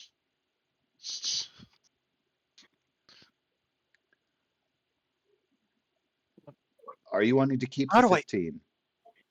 Well, the 15 would mean that she's not my type, but probably I don't know. It means yes, that she would be pretty attractive, but not your Oh, type. Traditionally. Again, type is like brunette or give me a blonde, fucking. curvaceous or not. Like you can define that for what Well, Tyler for is fuck's really sake, I into. rolled 3 5s. uh, That's it. I'm That's going That for it. adds up to OP. Oh, 15. god damn it! nope. The Adds up fates to have I'm out spoken. of inspiration at this point. She is quite Oh man. attractive, but Can I roll? not Can I your spend type. a luck point just to get literally 1 extra dot pip to This make it 16? his like rotating through presets on the character creation screen, and it's just never quite right. Why does Oh it keep gosh, coming no, up her with nose is blondes? too I big want a on this brunette. one. No, it's just not. No, she's got her eyes are too close together. No, it's not it. I got 5 luck points. Why is her neck that long? I just want to get the goddamn over 10 and an even number is all I'm asking for fuck's sake. 19. Universe. Let's go. 19. Let's So go. I will let you spend 2 luck points to reroll the dice. If you All right. do, you have to keep the new result each time. If he rolls a 19, it's my type. Sure. Let's go. I'm cool with that. So Uh, she's your type, but not as pretty, but it's over 10. Yeah, she's this- It is over 10. a is rough that- living. I'm not Ricky. fucking with this any longer. It is the apocalypse. You can't be too picky. Yeah. Now Sparks and Nursebout, on the other hand, match Hey. made in Oh, heaven. No, they you are. desi- That's you some designed her. You Dreamweaver got stuff going on there. Lady to in make her the way red. you want. That wasn't the luck of the dice. That was I am repairing this chick. Right, give me 1 second. I'm gonna take down a luck point and wipe out all my fucking inspiration. To get a marginally attractive potential hookup. Yep. Yeah, you still haven't even gotten to the wooing. That's just like her status as she exists. Look, people get desperate in the post-apocalypse. All right, I will say you have a little bit of an advantage, lowercase a. Well, it's not 5th edition, but you have an advantage in that you're both within overlapping interests and expertise. That opens the door. But it's on you to bring her flowers when you go out and try to increase that. Because no Yeah, companion because just the other person I was gonna automatically try to really hook up likes with you. is You got Kelly to now that she's build an that up. NPC. I need to find a drug-addicted chick. I mean, I think that's gonna be easier to do than you think. Probably, Yeah, it's seduce probably an NPC. a raider. Yeah, I will provide at some point a coked out raider that you can attempt to correct. Don't go, what was that movie with Samuel Jackson where he like chains the girl in the yard or whatever? Don't go Oh that no, far. Don't go no. that far. I was thinking the opposite. That I would just give her drugs all the time, and then she'd love I me. was thinking maybe a V for Vendetta scenario where, that kind of thing worked out. But Spark, are you asking, did you have the goal? You did have the goal, didn't you? I've had it since episode 1, since character Oh, creation. look at you. So Do I've it. been waiting for this. The first robot we've come across. Wait, so hold on. I can talk. I have the goal of convincing NPC to change their actions after telling them what they plan to do. So, like, I'm gonna try to convince this girl not to go out with the doctor. oh no, I'll rent just save up. throne. Is that I have Buddy, really bad. competition? I'm never gonna be able to achieve this though because my charisma is horrible. So, No, no, like, no. I'm gonna tell people off, and they're Go to like, "Yeah, town actually, because I will simply save up another 5 inspiration, wait for my luck to refresh, and I will just go hog on this thing. You're fine. Get those goals in. Get those goals. those girls- I don't." Convincing an NPC, I'm gonna have to figure out a way to convince somebody without talking to them. I Because was just otherwise, mad at the dice for basically saying, fuck you, you don't get anything. well, I mean, Fate can't be mad at the dice. has decided for Tyler. What The is dice. his You thing? can't blame the dice for doing what they do. I It's absolutely can. It doesn't make it right or wrong or anything, or just, but I can absolutely blame some imaginary random number generator. Fuck you, RNGesus. So yeah, for the sake of Mrs. Handy and that, Oh, you can use the essentially like your repairs. You can make upgrades so that the base personality becomes more unique, so that she has more of a character, isn't just an out of the box, straightforward thing. And if you would like, you can use your voice modulator to improve hers as an example, so that you guys have like the same accent. If you're into that sort of thing, like it kind of makes you guys or you A could just pair. bonded make in that way. Curie. Ah, Kiri Yeah. is my favorite companion, and I uh, absolutely do romance her Oh, once she gets her synth body. see, I 100%. found was her. There you go. There you go. But you guys, I mean, unless you both want to get a synth body, then you'll have to be romantically into each other as robots. There is oh, in the where is it? In Diamond City, in the schoolhouse, there's a robot who's attracted to a teacher there. And you can encourage the romance between them too. The surprising ease with which I found these images online is somewhat disturbing. Not surprising. Rule 34. It's not. It's not at all. It's the internet. Nature break. Yep. It is about But that time. Normally we go. I haven't been looking at, oh gosh, that Assaultron better settle the fuck down. look at them thick thighs. That's a Mhm. thick Ultron. We can let's if everybody's interested, we can take a very quick nature Oh yeah, break sure. here, That's no problem. 5 to 10. Oh, I thought you were about to say something about robots. All right, yeah, that's fine. I No. do need to use an Yep. NPC as a I gotta walk the shield. dog anyway, so I'll be back. Okay. Is that euphemism? What was that? Sorry, Mr. Koro? There's two things I need to do: is convince an NPC that I didn't damage them, Uh-huh. and convince an NPC, not convince, but use an NPC as a meat shield. So down the line, guys. Potentially, you could do both in the same fight. I'm just saying. Yeah. Oh yeah, that's true. That's true. I see a lot of goals being completed soon. All right, so I'm going to mute. We'll All meet right. back here in about 5 to 10-ish. Holla. How do you even spell this right?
Did everybody go on a nature break, or am I missing something? Am I just out of the loop?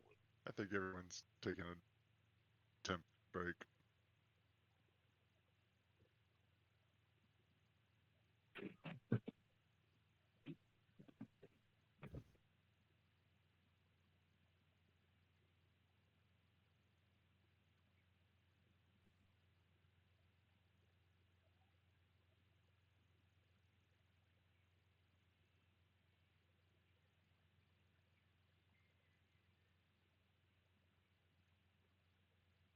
Well, if everybody's gone, I'm gonna go grab a drink. Then I'll be back.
I have returned.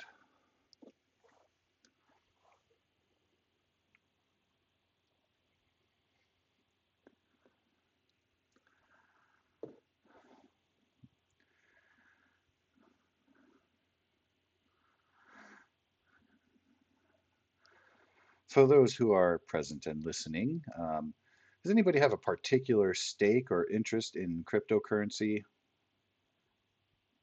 I mean, I'm aware of it. That's about I where don't know I what you am. mean by stake or something.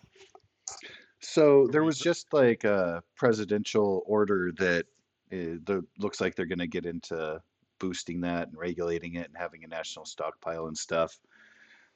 So that's a thing that is going to be, I think, a focus and perhaps important. Just in case somebody's into it or was thinking about it, get in early, I guess, is what I would say. Okay. I love that.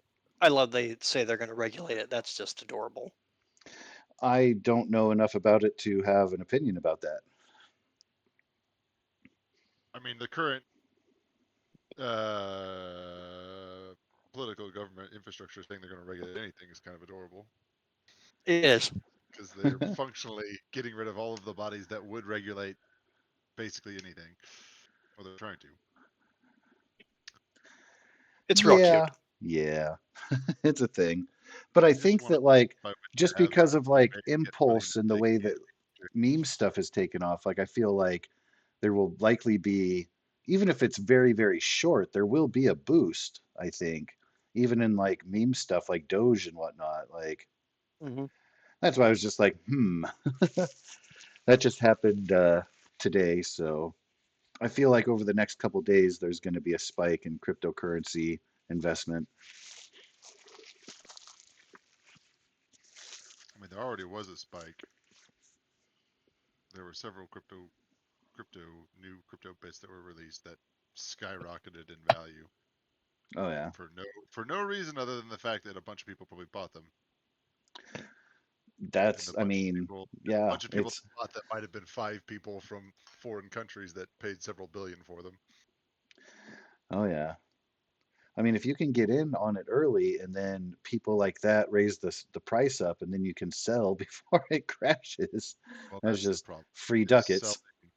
Yeah. selling sounds like it's easy, but sometimes it's not. I don't have a gambling mindset. Like for me, it's easy to be like, oh, I just won big on this machine or something. Like, cool, I'm out, I'm done. Like moving on. Like I don't have that, ooh, I'm gonna let it ride. Like that's not in my wheelhouse anyway. And the pit boss would support your decision You've got a because better God on forbid you black do it than if again. you win. Oh yeah.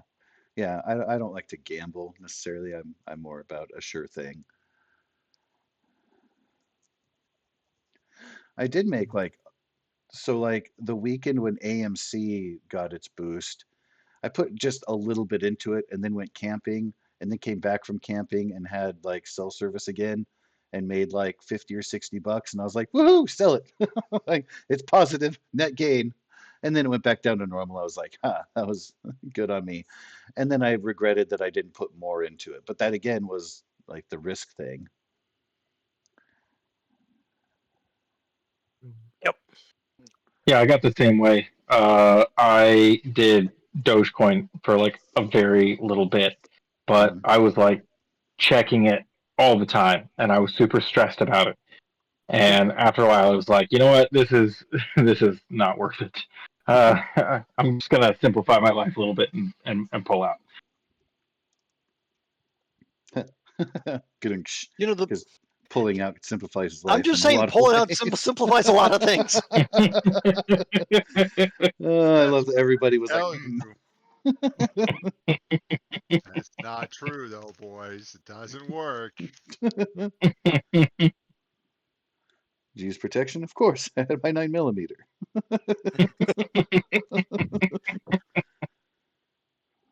Why do you think they call it the double tap? One for the tummy, one for the head.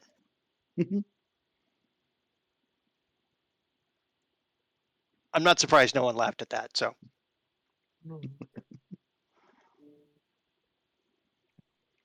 No. I'm gonna spend some time on Robinhood later, just because I'm curious. But in Fallout, there are no stocks. There is no Not yet. cryptocurrency. Not yet. Are you Not guys until gonna we're make? done. You guys are gonna make a stock market too? Yeah, we're gonna set up a speculative situation in here.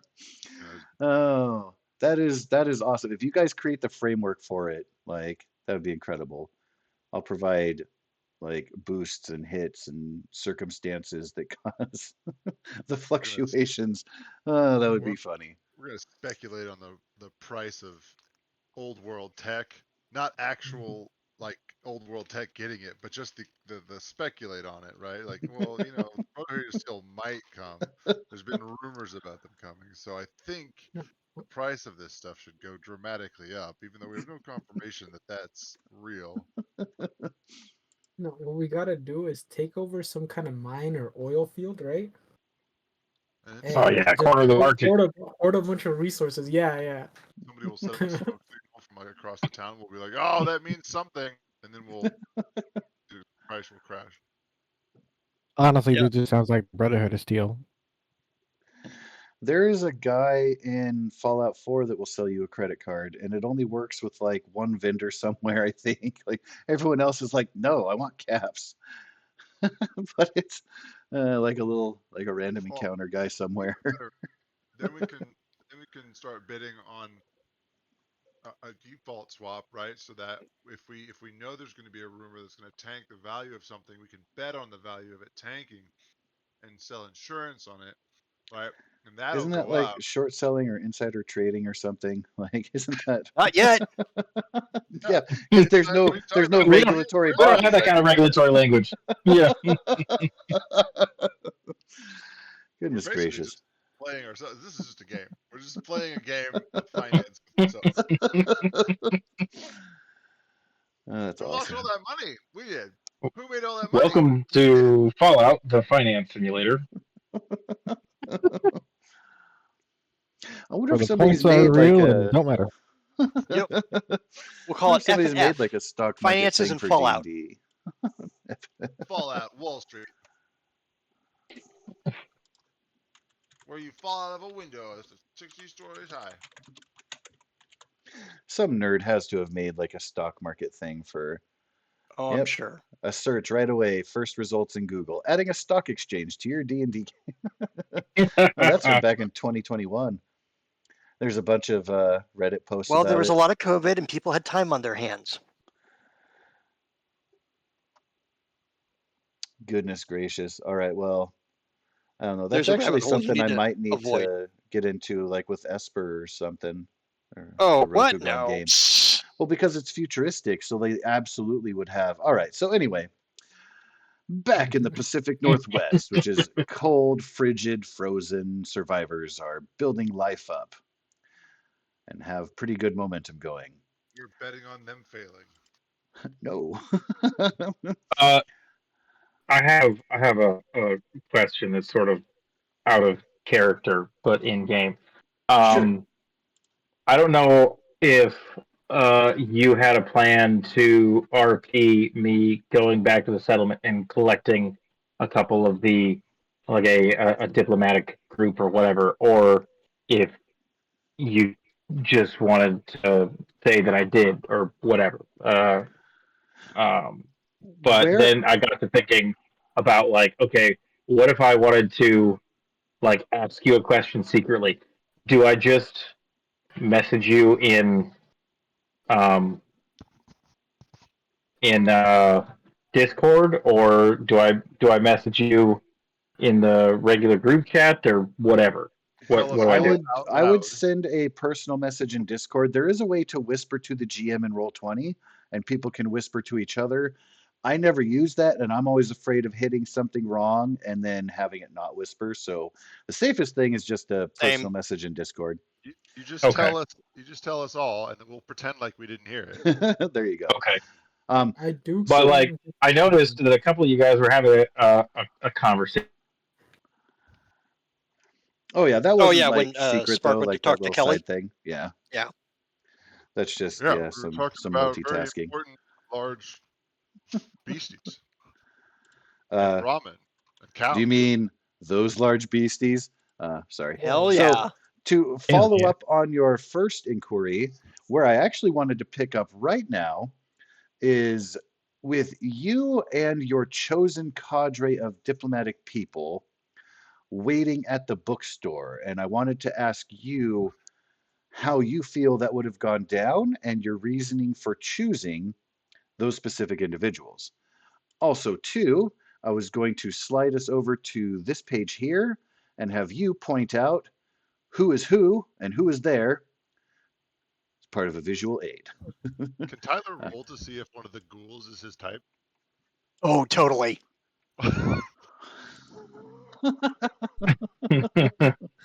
I think Perceive. we've given Tyler his fated mate opportunity. I think that we would have to let someone else have a crack at it. No, I want an awkward triangle.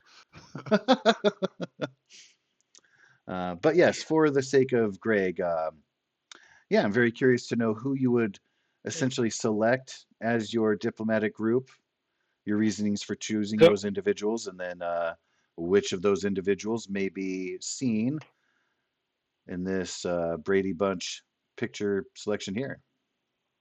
so I think that there are two that are obvious choices. Randy Griffin's.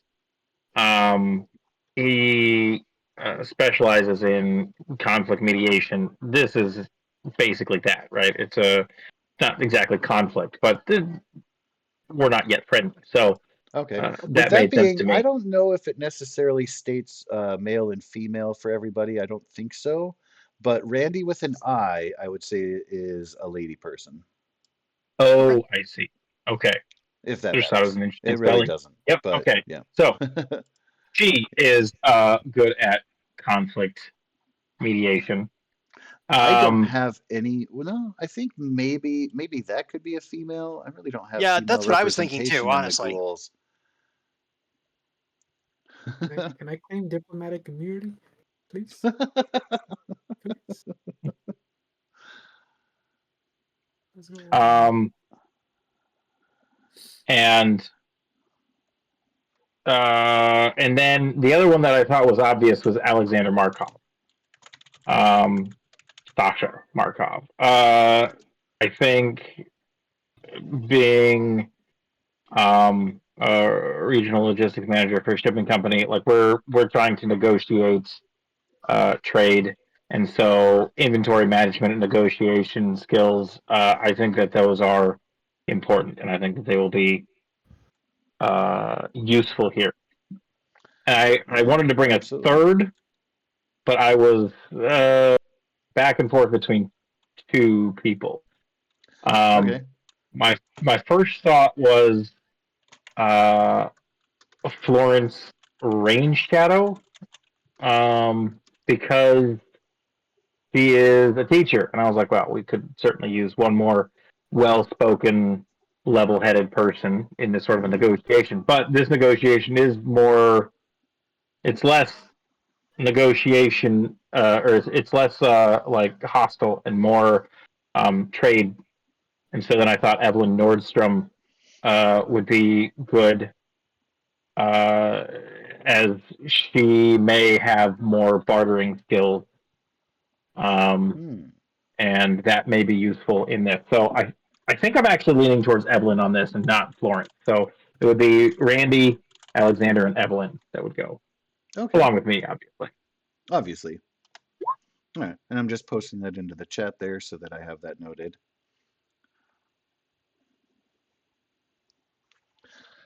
But I assume I go back and call a meeting of the entire village. Oh It yeah, would it be would a be village common to have like a forum commune. together in which votes are Yeah, collected for forum. important decisions and stuff. And there would be Yep, regular update things like, hey, we're running low on the Blamco mac and cheese. Everybody keep an eye out for yep, it or something.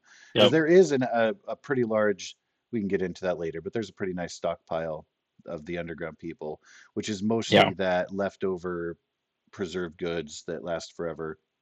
And then we'll dip into that list of irradiated food offerings too, but that's more for you guys personal. The yep. former being trade opportunities. But yes, So yeah, I that's assume I very, very call appropriate. a forum, and I talk about my experience at length, obviously because I'm quite the talker, and talk about how they didn't shoot me in the face right away, and that we got to talking, and they want to do some trade and stuff, and I assume everybody was very curious as to whether or not I led them directly to our hideout, and I had to reassure them that I did not, Of course. that I was not followed, and that they wanted to meet at this bookstore, and that we would put it to a vote who would go and meet them, and everybody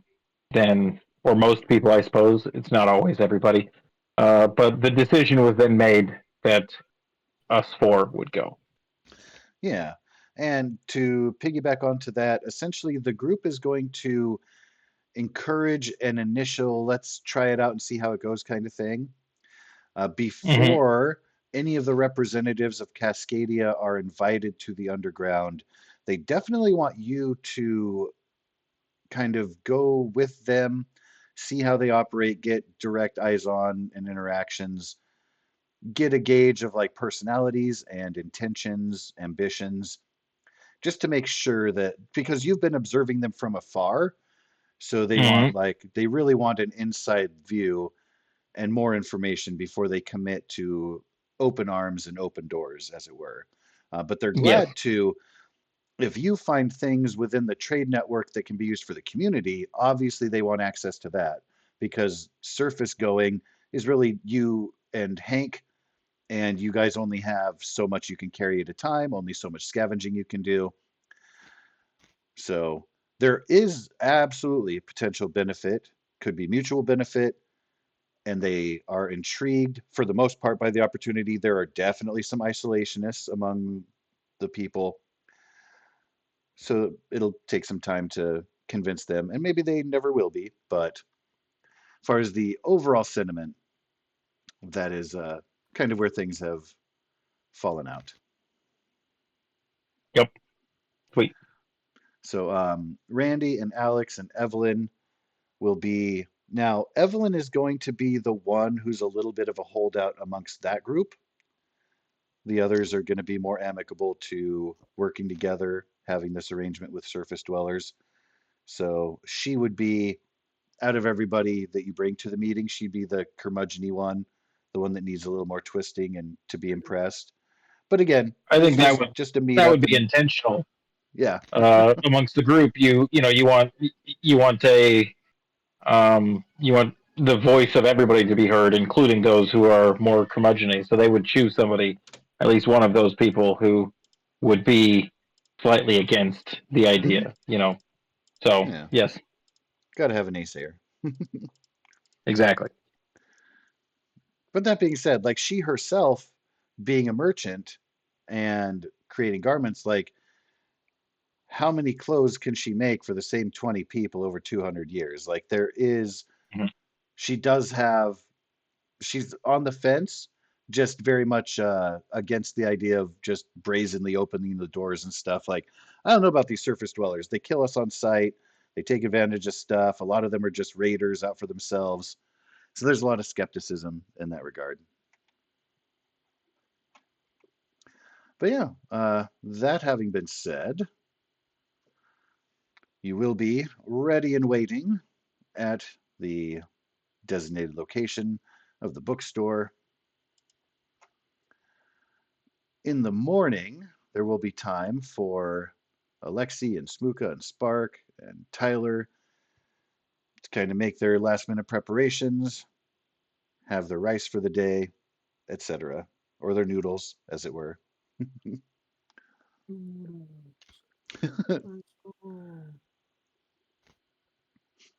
I just eat jet.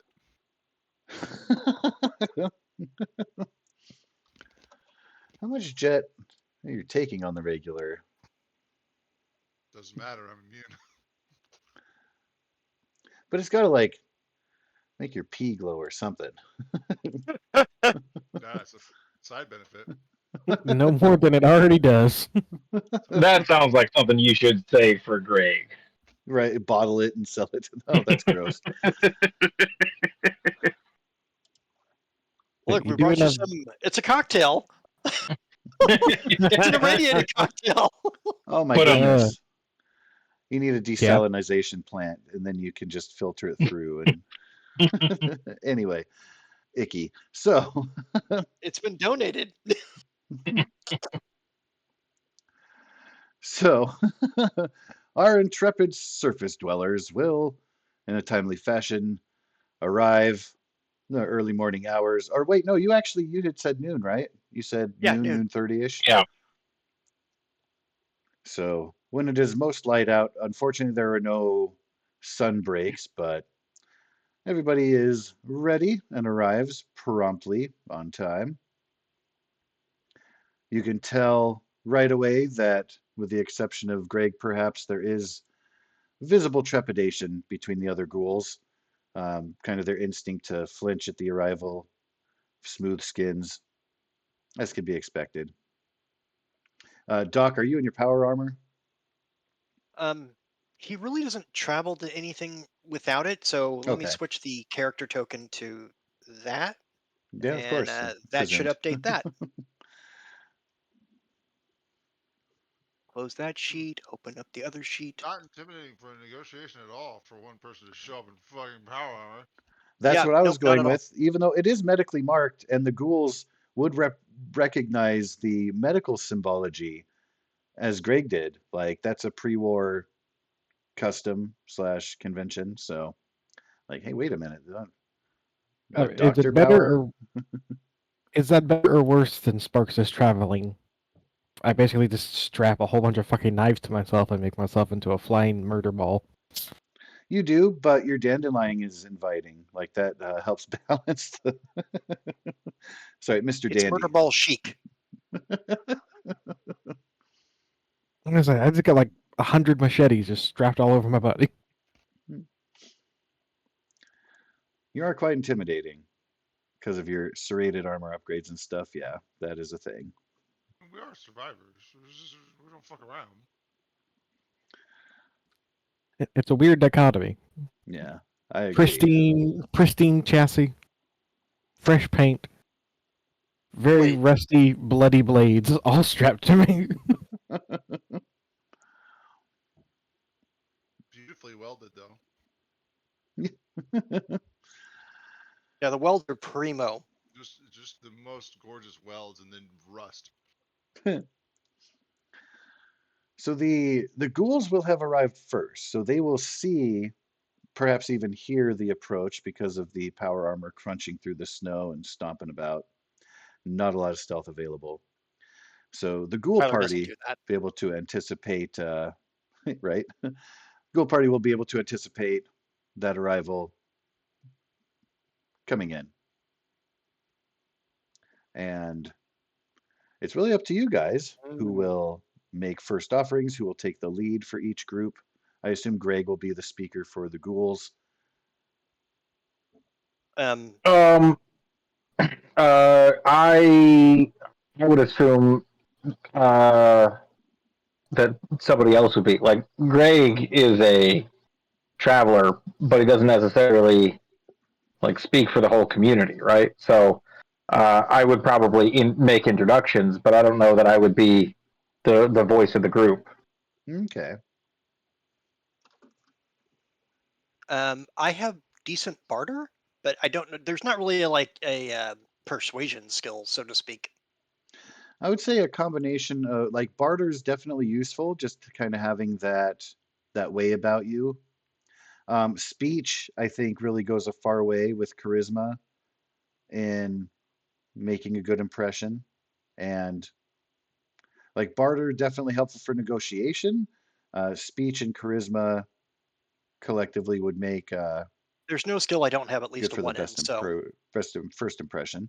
Um, who among the group is the most charismatic, and does anybody have a tag in speech? Hell no. Oh. yeah, I That would need is to one roll thing I advantage or less. That is one thing I didn't think about. Any of the people that I picked, Randy, Alex, or Evelyn, do they have a tag in speech? Or am I literally the best person to speak because I have a tag and am maxed out in speech? Well, if you have a tag and are maxed out in it, that absolutely puts you forefront. I would say that Okay. Randy definitely would have a tag in speech. Um, Evelyn, again, more focused on bartering, so not so much her. And then for Alex, let me have a look there. Let's see, negotiation. I would say that Alex would have a tag in it, but would have a lower skill rank. So Randy would Okay. be, I guess, in the order in the chat there, that would be your most talkable people. But it sounds like Okay. you've put yourself on the top of the list just by way of your build. That's true. That's true. Okay. Well, then I take it back. I suppose I will speak for the group then. I'll speak for the trees. We. Whee! Don't do that. We will cut those things the fuck down. Those trees looked at me funny. Anyways, um, when he gets close, White fucker bullshit. when he gets close, he will. When he gets to the bookshop, if he can even see people in there, he'll wave, so they absolutely realize that, like, hey, I see people.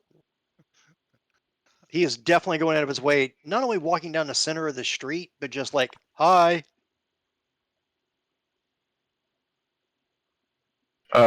I believe that Greg would be immediately visible, but the other three are probably going to be more cautious, and they'll be, I don't know, behind bookshelves, in the shadows, until introduced.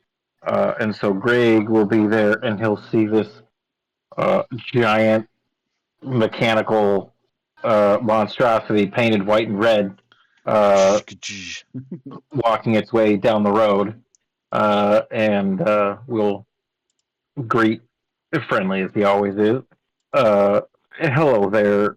It's so nice to see you. I assume you are the man I spoke to yesterday. Wilson, what was his name?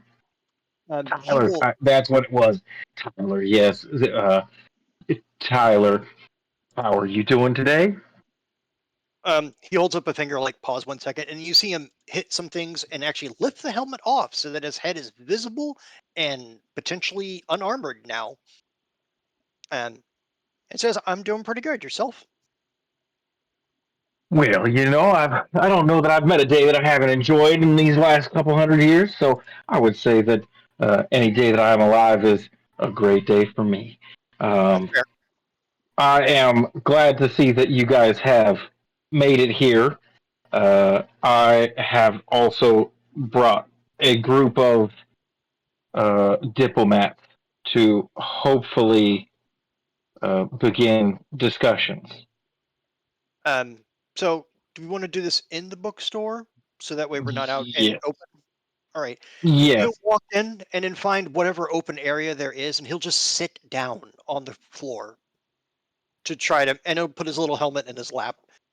Um, and he adjusts the. There's clearly a very large blade on his backside, but he just adjusts it so he can sit on the floor. I start rifling through the books looking for magazines. The party has actually already scoured the bookstore for what is legible and available. They're actually, unfortunately, all of the magazines are burnt up. Um, Greg has a few magazines if he wants to offer them, but that's his secret to share. But there's a handout on the books that were acquired there. A lot of it's just stuff about Seattle in the past. One of them is called Beneath the Streets, Seattle's Forgotten Underground.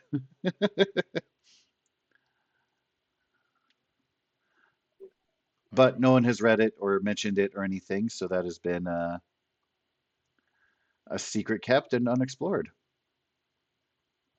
But Is it that was in a the dangled carrot at one point. Is that the Cascadia thing, or is there? Where's the sheet for that? So that's going to be in the Emerald City folder, and it's going to be by itself underneath the other folders there. It's going to be called Found at Skyline Storybooks. Oh, And then okay, I saw it. the next two to follow were also in that same little block there, the Groove Haven Music Emporium and the Dapper Decades Boutique. All three of those were the locations there and what was acquired therein. Yeah, we just never added it to like party sheets, but That's we the reason I never we thought we about it. have all the stuff. Hmm. I'm in a lot of games. Sometimes I miss shit. I'm sorry. No, it's all good. All right. Well, Greg, it's a pleasure to see you again. It is absolutely a pleasure to see you as well, Tyler. I realized after I left, I brought I brought Penny with me, and I had all my stuff, and I did not once try and sell you guys anything, and that is not like me. I do have a couple of things that I'm sorry, no, this isn't the time. We should do this afterwards. I should bring in my pals, my compadres, my So there's always compatriots. going to be a chance for selling if you want to be a part of that trade network after we have that discussion, because we could. You know what? I'm getting ahead of myself too. Let's let's focus on introductions. Yes. Well, first off, let me bring in uh, Alexander Markov. Commonly, we call him Sasha Markov, and Sasha here has been alive as well for a very long time. Prior to the war, he was a regional logistics manager for a shipping company, and Wow. the group felt that he would be a a great asset to this enclave, you might say. And then um, I assume then Alexander comes out of the shadows. He um, would, and everybody will come forward when their name is introduced, and they won't offer a handshake. They'll simply approach and offer a nod, acknowledge themselves as the one being spoken of.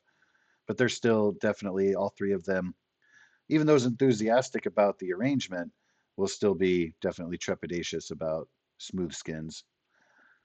No, and he'll wave and nod, like acknowledge each person as they come out, but doesn't make any effort to stand because he's wearing his suit of armor and doesn't want to make it's already awkward enough. So and then next here we have this fine lady. Her name is Randy Griffins, and Randy, prior to the war, was a PR consultant for a professional sports team. Randy, what sports team did you say that you were a PR? You did PR for? That was the Seattle Pilots. They were a baseball team. Oh, baseball, you Uh, say? yeah, that's the one where you hit the stick, or you hit the ball with the stick. Hit the Uh, ball with a They, stick. they Yep. threw grenades yeah. at each other. Yeah. Let's see although I it what says love you're year fine. the what telling of October the guy 11th. in Diamond City about what he thought baseball was. Yeah. If you've ever had that conversation with him. If not, go check it out because it's funny. And then if you have Curie with you, she agrees with you, like that's not at all what baseball was. Anywho, I digress. And then, last but not least, is another lovely lady, Evelyn Nordstrom. She was a retail manager for a department store. Was it for Nordstrom? Evelyn, were you? Was it Nordstrom? I have a hard time remembering. This is what I keep Wilson around for. Is he can do my remembering for me. So Nordstrom's is an actual department store that exists in the Northwest. I don't know if it reaches out further, but she would be a direct descendant of the family that orchestrated that, kind of like the Waltons, the Walton kids, but Hmm. much lower scale. But yeah, she would Yeah. be the last kind of remnant of that. So she would remember all of that higher level bureaucracy, CEO kind of stuff. Even though she was just a retail manager, like she was kind of in a position where they were grooming her. They're like, you got to earn your stripes. So you're going to start low and work your way up and learn what they deal with on the floor before you work your way up. And she didn't have the opportunity to reach that upper echelon because the bombs dropped. That's not how super rich families work. They kept the nepotism legit. They want.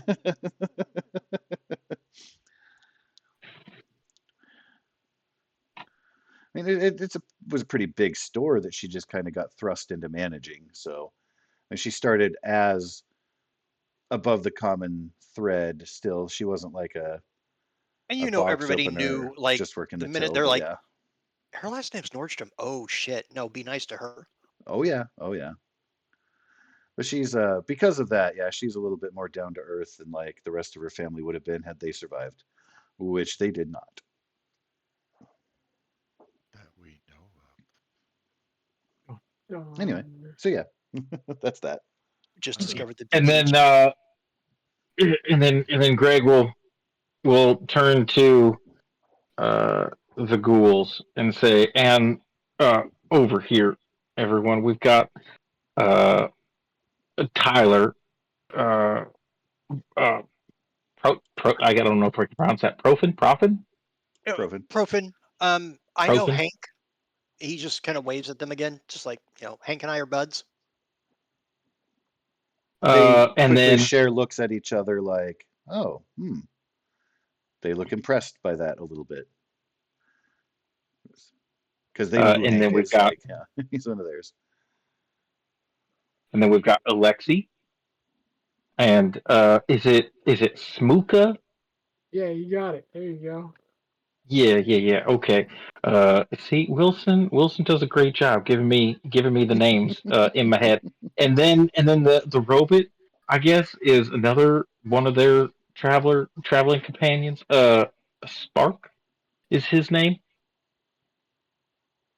And everybody here is hoping that we can start, helping each other out. So, uh, what's up? Well, welcome, and thanks for making it up here. Um, I didn't want to try to scare anybody by trying to come underground, um, and inadvertently reveal access to your community. So I thought this would be the appropriate compromise since there's no longer a giant super mutant that terrorizes the area. Yes, and as a community, we did actually really appreciate that. We do not currently have plans to make ourselves uh, uh, accessible to the public. So we, if we do uh, successfully negotiate here, it would be an above ground, above board sort of situation. So Sure. we appreciate that. Yes, sir. And one of the things that I would like to mention is that since the caravan was not designed to go underground, that's really not a plan we have even moving forward. So we would have to have some kind of above ground location that you can pick, and we'll show you how the layout of the caravan works. So that way, if you can pick something along the route, and then you'll know, like, hey, every so many days they're going to stop by here, and then we can pop up and participate or not. Um, and then maybe if you're not going to participate on a particular run for whatever reason, maybe just leave us a note like, hey, we're busy or something, and we won't stay. We'll just continue on with our normal route, and that way you maintain the anonymity that your community needs, and yet we can still communicate. Also, if you needed help, you could probably leave a note in the caravan in a couple days, provided it wasn't something immediate. Um, could let us know, like, hey, they're requesting aid, and then we could send a group to wait at that location to address concerns that you might have or need in case something were to come up. Okay. Yes, that it definitely does sound like a beneficial plan. Who all is part of this group? Can we trust them? Are we sure that we can trust them? To that And point, I think I have a good answer for you. So the group is mostly made up of people from our community in Cascadia. There's a couple of people from the Kingdom who will participate, and the security is actually provided by again, like I mentioned to you, I don't know if you shared it with your companions, but at the city library, there lives a small group of super mutants who, like yourselves, are not the typical super mutants, where they're not necessarily aggressive and feral, but they're intelligent, they read, they have a small community, it's not large. But two of them help provide security for the caravan.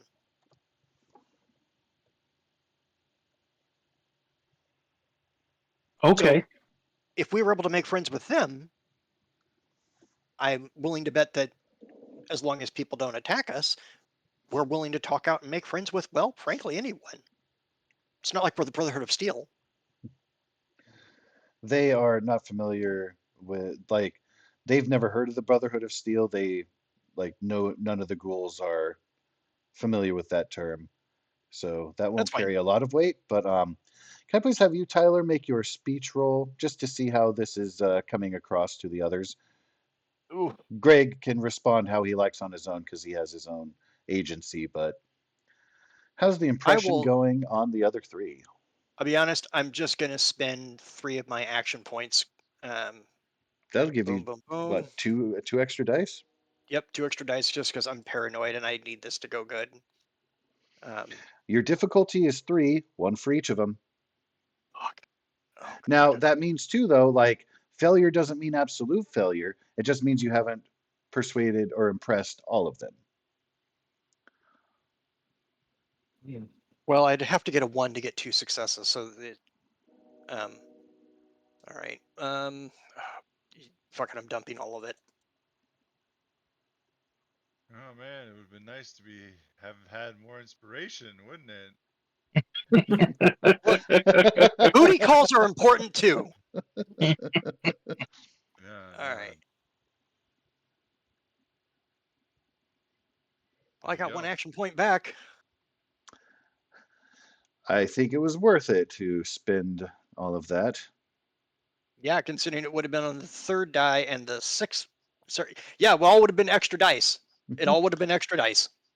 So both Tyler and Greg, well, everybody present, you will be able to see, and to Greg's hopeful comfort and like, that the three of them have visibly become more comfortable. They're not so rigid and tense. They're not trying to kind of like lean into the shadows and such, like they're waiting for a way out, wanting to run away if something happens.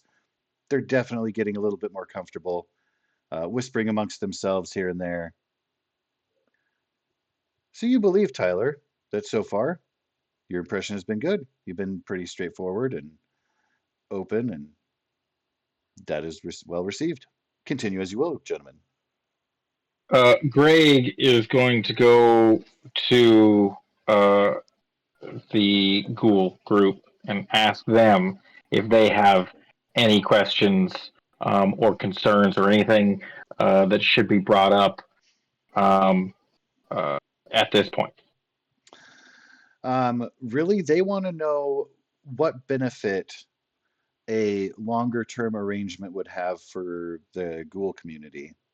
The underground has resources that they can offer, but I mean, the surface dwellers haven't really been friendly to them before, so they're not really yet convinced that they deserve to have access to their stores and their services and the like. So they're really kind of like, well, if this goes well, in the long run, how are we going to benefit? Or is it just going to be us eventually giving everything up to the surface dwellers? Like, are they just going to come swooping in, take all of our shit, and then, you know, like we want to make sure that we're taken care of. It's their priority essentially as the few representatives of the underground to make sure that they get a good shake or at least some good dangled carrots, if you will. And what would they say a good shake looks like? Like, what are That would we? be What my exactly question. are we negotiating for here? They want to hear from either you as the go-between or the party members directly the answer to that. Even though they're kind of saying it quietly to you in response, you believe that is something actually that the surface dwellers have to answer. Like, what are they bringing to the table that benefits the underground?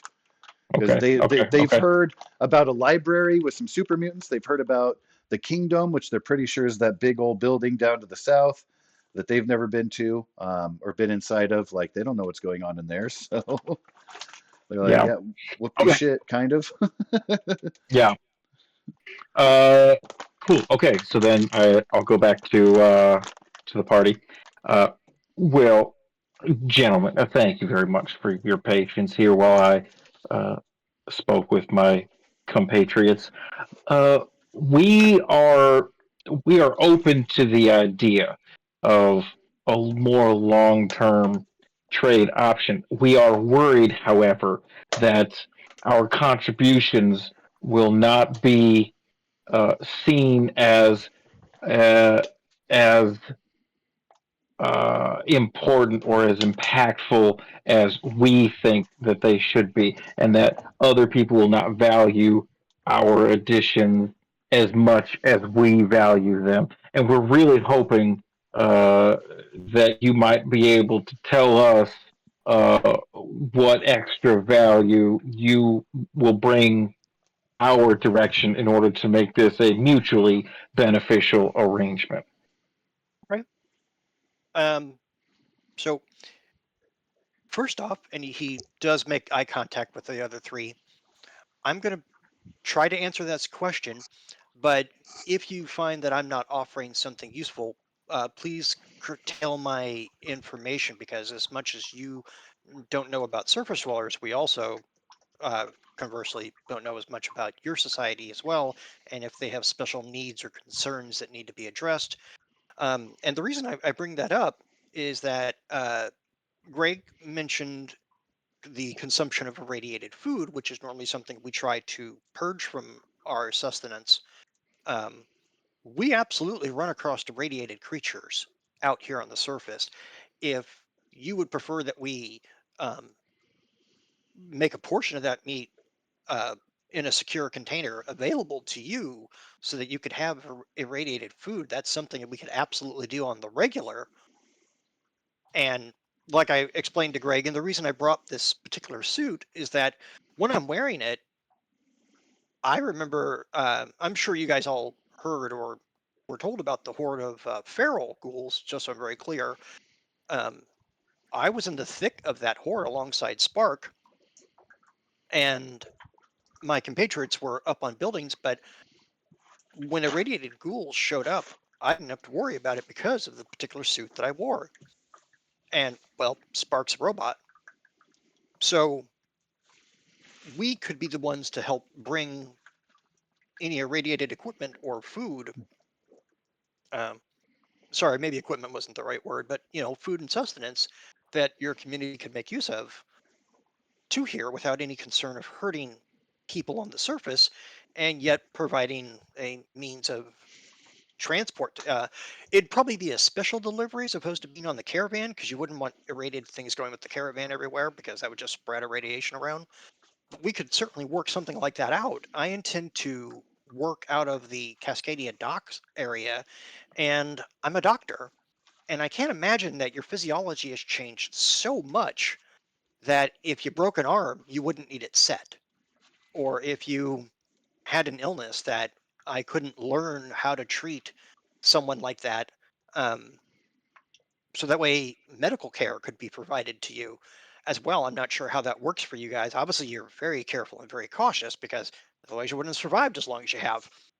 Um, but I don't know how much of your community or the size, because again, I've never pried from Hank, and I was, very respectful of his distance. In fact, when even Craig, sorry, Greg left yesterday, I made sure that no one followed him because I didn't want anyone to know how to get to the underground because I know there's more than one entrance.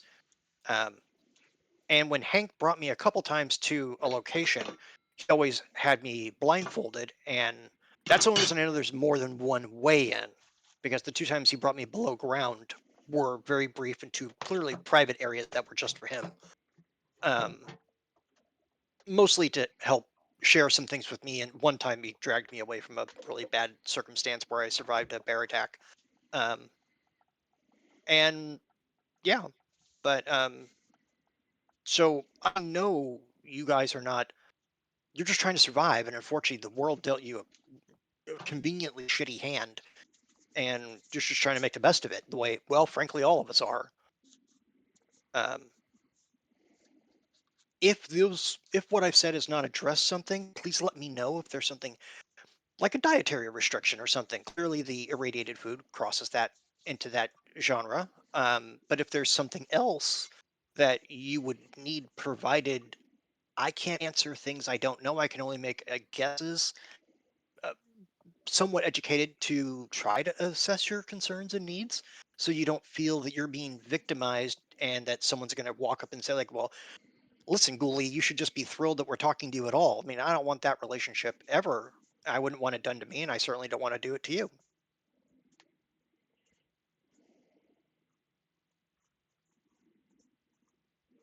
Uh, does the ghoul team, like, how do they respond to the response?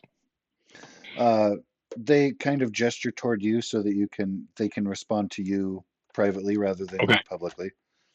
okay. Then I'm gonna walk over there real quick. Yeah. How's it going? What do you think? Does that you want me to bring up anything else or? They like the idea of more regularly being supplied with fresh meat because you guys have been surviving on like sugar bombs and stuff mostly and canned goods and stuff because that's what you had access to. And there's not a lot of surface activity.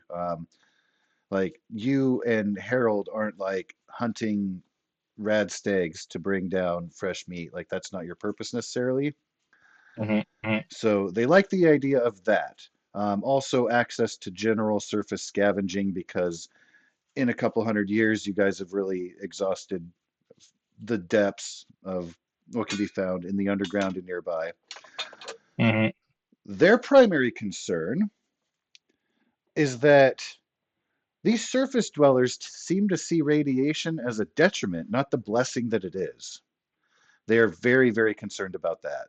Like they're talking about it like it's something to be handled and like it's not to them like it's a core of your being and a blessing, the reason that you survive, et cetera, et cetera.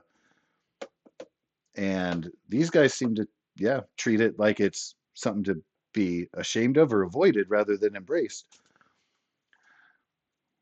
Yes. I do see where you are coming from. Um, Now I don't. Far be it from me to speak on your religious fervor here. I have traveled about a little bit, not much, a little bit, here and there. I've been around, and This is the way. unfortunately, most of the most of the other uh, most of everybody else, that's kind of how they see it, and I don't tend to try and push them otherwise unless you had an idea. Like, did you want me? Did you have an actionable item that I could give them to to work out that sort of uh, sticking point, or is it really just a semantics sort of a thing? Well, they're worried about in general, like, can you really trust people if they see radiation as something bad and you yourselves are irradiated? It's only a matter of time before they see you as a problem to be dealt with rather than embraced. Like, it's I not just, see. I see. yeah. Okay. Okay. What if, um, what if I travel with them a bit myself? And then if I get a little bit more exposure to them, I can see how they are as individuals and see how they treat me, uh, somebody who is also irradiated just as yourselves. And I get a more long term outlook as to how the relationship might go if we do, if it does bring fruit, then I could just gain more information on that and bring that back to the group. Would that Do you trust my judgment on that sort of a thing, or would you still be uncomfortable? Your loyalty and dedication to the community has never been in question. They definitely encourage your idea and would add on top of it, impress upon the smooth skins that radiation should be embraced. If it causes them harm, it's because they're out of balance. Like they need to find a way to get in the right frame of body and or mind so that they too can enjoy the gifts that you've been given. Because Okay. the radiation is a gift to everyone. Your community is an example of that. And they're having a harder time surviving because they're not embracing that. But Yes. that is for them to learn. They do have shorter lifespans. They're more impulsive. We've grown to be calmer. We've had a lot of time to reflect. We understand that it could be trying. You might hit roadblocks with them and their own experiences, but it really is important that they, for their own well-being as much as ours, that they really they're missing out, and they need to think about that. That being said, All right. they like the idea of you sticking with them, being a representative, being able to have eyes on direct interactions and responses they may have to situations. They think that for now, they will have to essentially kind of take this meeting back to the community, see what might be able to be offered as kind of a first major trade in the way of goods and services. They encourage you. You know the community, what their strengths are, what their weaknesses are, where they have need. So they will trust that you and your opportunity to check out this network, find out what these surface dwellers have to offer, how we can benefit, and let us know because they might not even share. And because they don't embrace radiation, they might not be aware of what they have that could benefit us. They might be throwing stuff in the trash or ignoring things that would be benefit to us. So it's a Yes, tall order to their ask of you, ignorance but yeah. being our benefit. Yes. Oh, absolutely. Not that they necessarily want to they're not telling you to steal from them or take advantage because they want to keep things positive. But look out for those Right. opportunities where you can, because if Right. it's not a loss to them and it's a gain to us, awesome. That's a win-win. Right. All right. So then I am going to make my way back over to the uh, party, and I will say, all right, folks. So I think we're close. Our current sticking point is that partially I think it is the amount of time that we've known each other. It's not been very long, and Here. they are based on your lingo and the way that you've spoken about radiation as if it is something bad.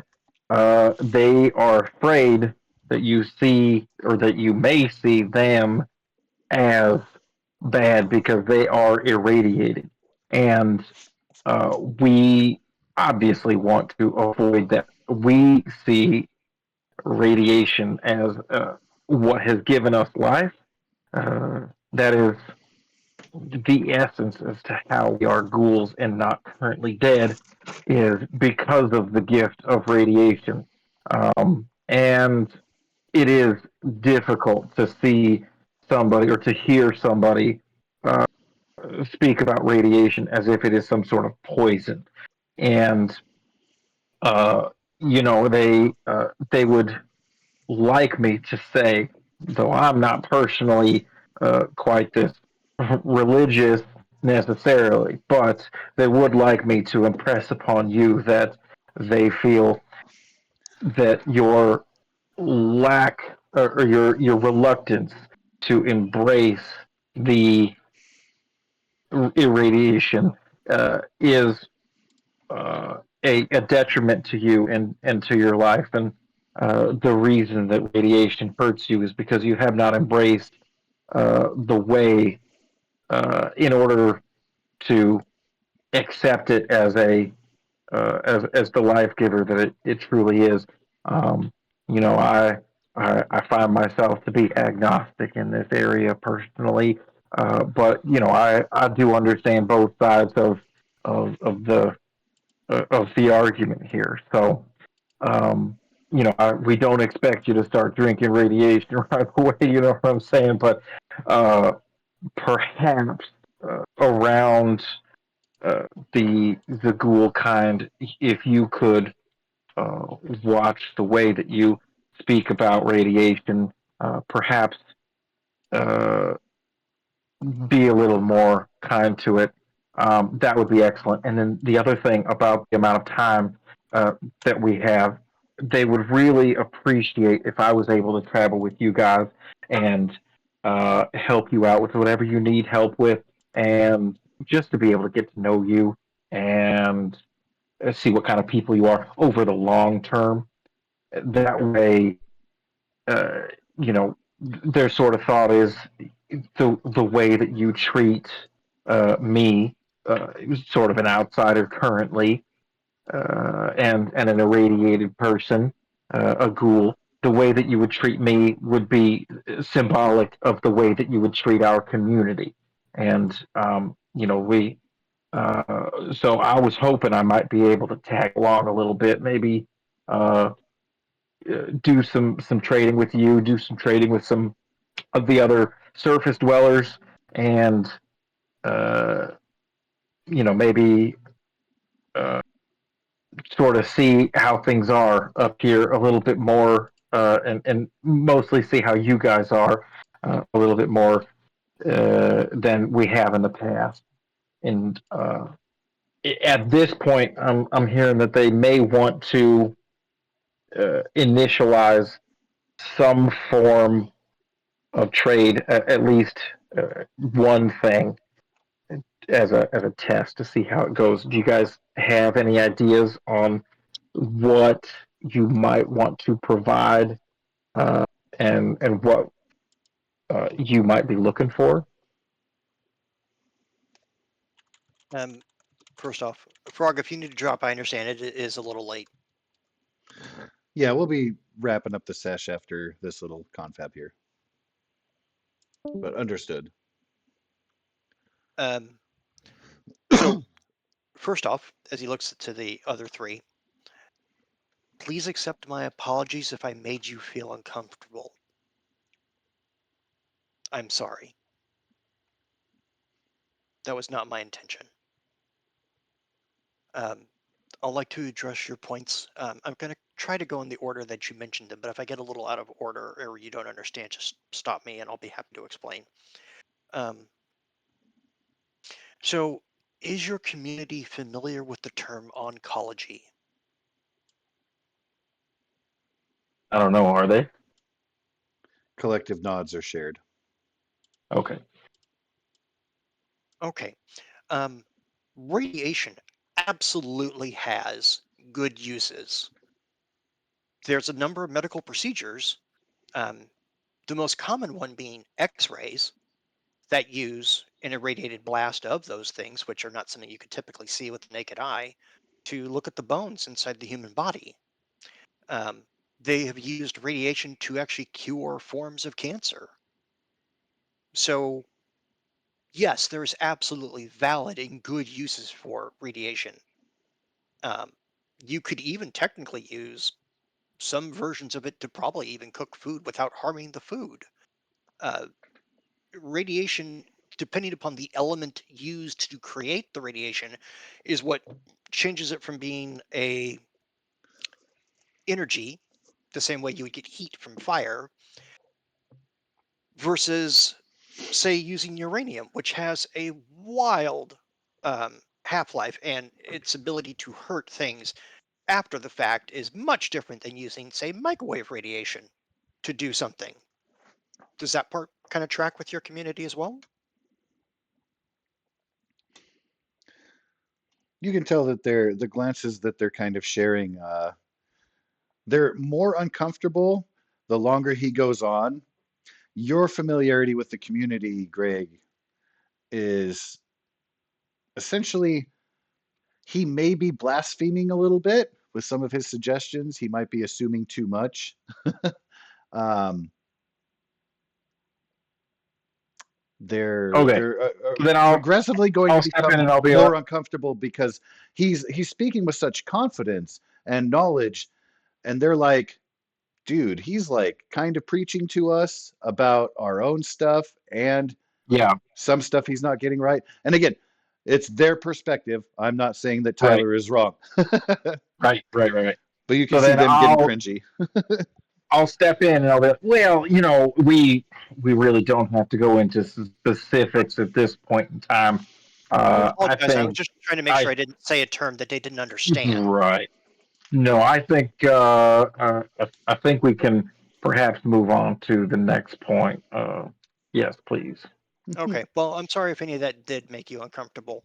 Um, but yes, radiation absolutely can have good uses. It's just a matter of not a lot of technology right now can produce those effects. At least not surface technology that I'm aware of. Uh, so that being the case, um, you coming along with us is fine.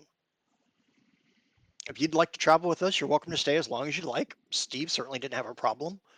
Um, if you wanted to share more things that are acceptable, because I'm not trying to find out about your community any more than you want to share, but if you wanted to share some of their viewpoints or things they learned, because clearly I don't understand radiation in any way that you guys seem to understand radiation, and maybe this is an issue of um, you can't be intelligent on a topic you just simply don't know about. And so if there's an issue of ignorance on my behalf that I haven't read or been introduced to something, I would be more than happy to learn. Having you at that side and ready to do so would probably be the easiest method I would have to access this information without violating the sanctity and anonymity of your community.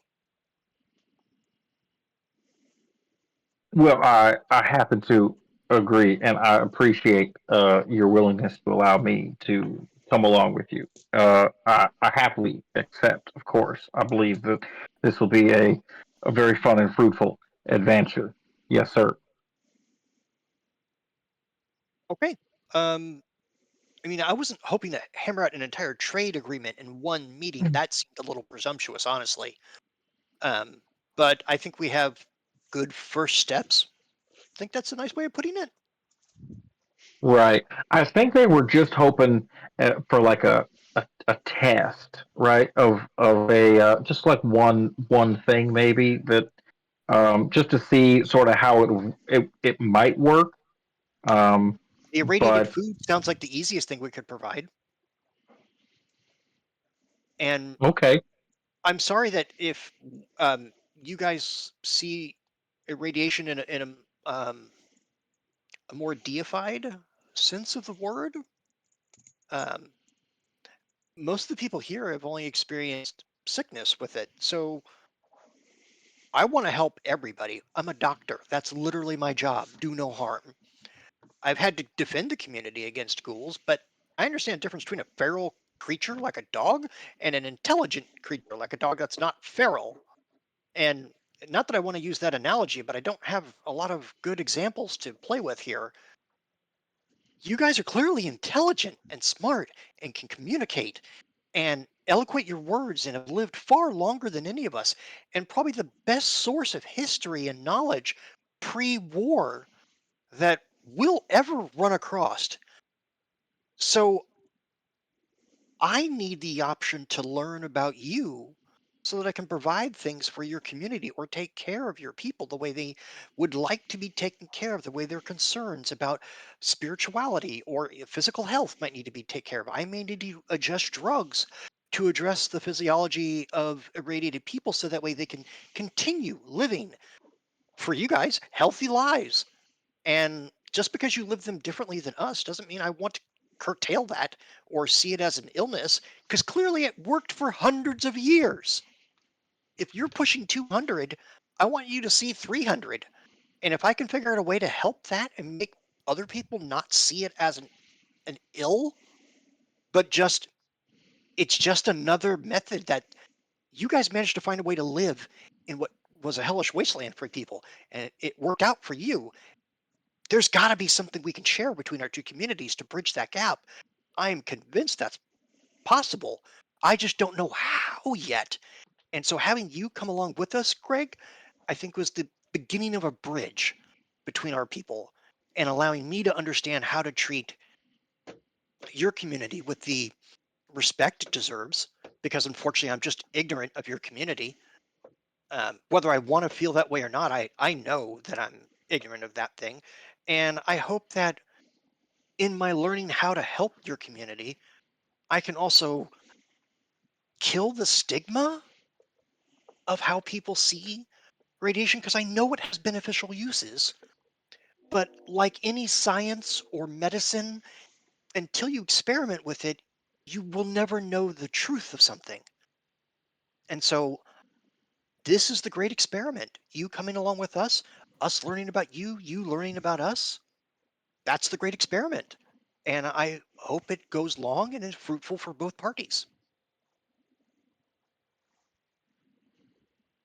All right, so I'm going to go back to the ghoul group and sort of talk about, I think that an initial uh, offer of the irradiated meats is certainly valuable to us. It sounds to me like he's kind of hoping for like knowledge and history and stuff like that. Um, we do you think that we could maybe convince? Oh no, I had him. Where did he go? Missed him. Where did he go? Oh, there he is. We could maybe convince Edgar to let go of maybe a couple books. Um, uh, Maybe he'll copy a couple books or something like that for them. Provide them with knowledge. Maybe he can provide them with uh, some documents on um, our history as a people, or how we see radiation, or something like that as a way of learning. Is that kind of something that y'all would be interested in doing? They will believe that they can bring to the next meeting a proper offering that samples what can be provided on a long term, like more of a sample tray of everything than like a big dish of one thing, if that makes sense. Yeah, yeah, okay. Like a platter. They are a little bit A curious. It seems like cornucopia of knowledge. yes, but not just knowledge, like goods and stuff too, or Oh, okay, maybe bring okay. a couple people who have specific skills that they can demonstrate. That is to be determined. They acknowledge that it seems that the surface dweller is both trying to be respectful and is being blasphemous and patronizing at the same time. So they're not sure really how to respond yet. They need to reflect on that further. But they're ready to take this meeting down to back to the community, prepare for that first trade exchange, and go from there.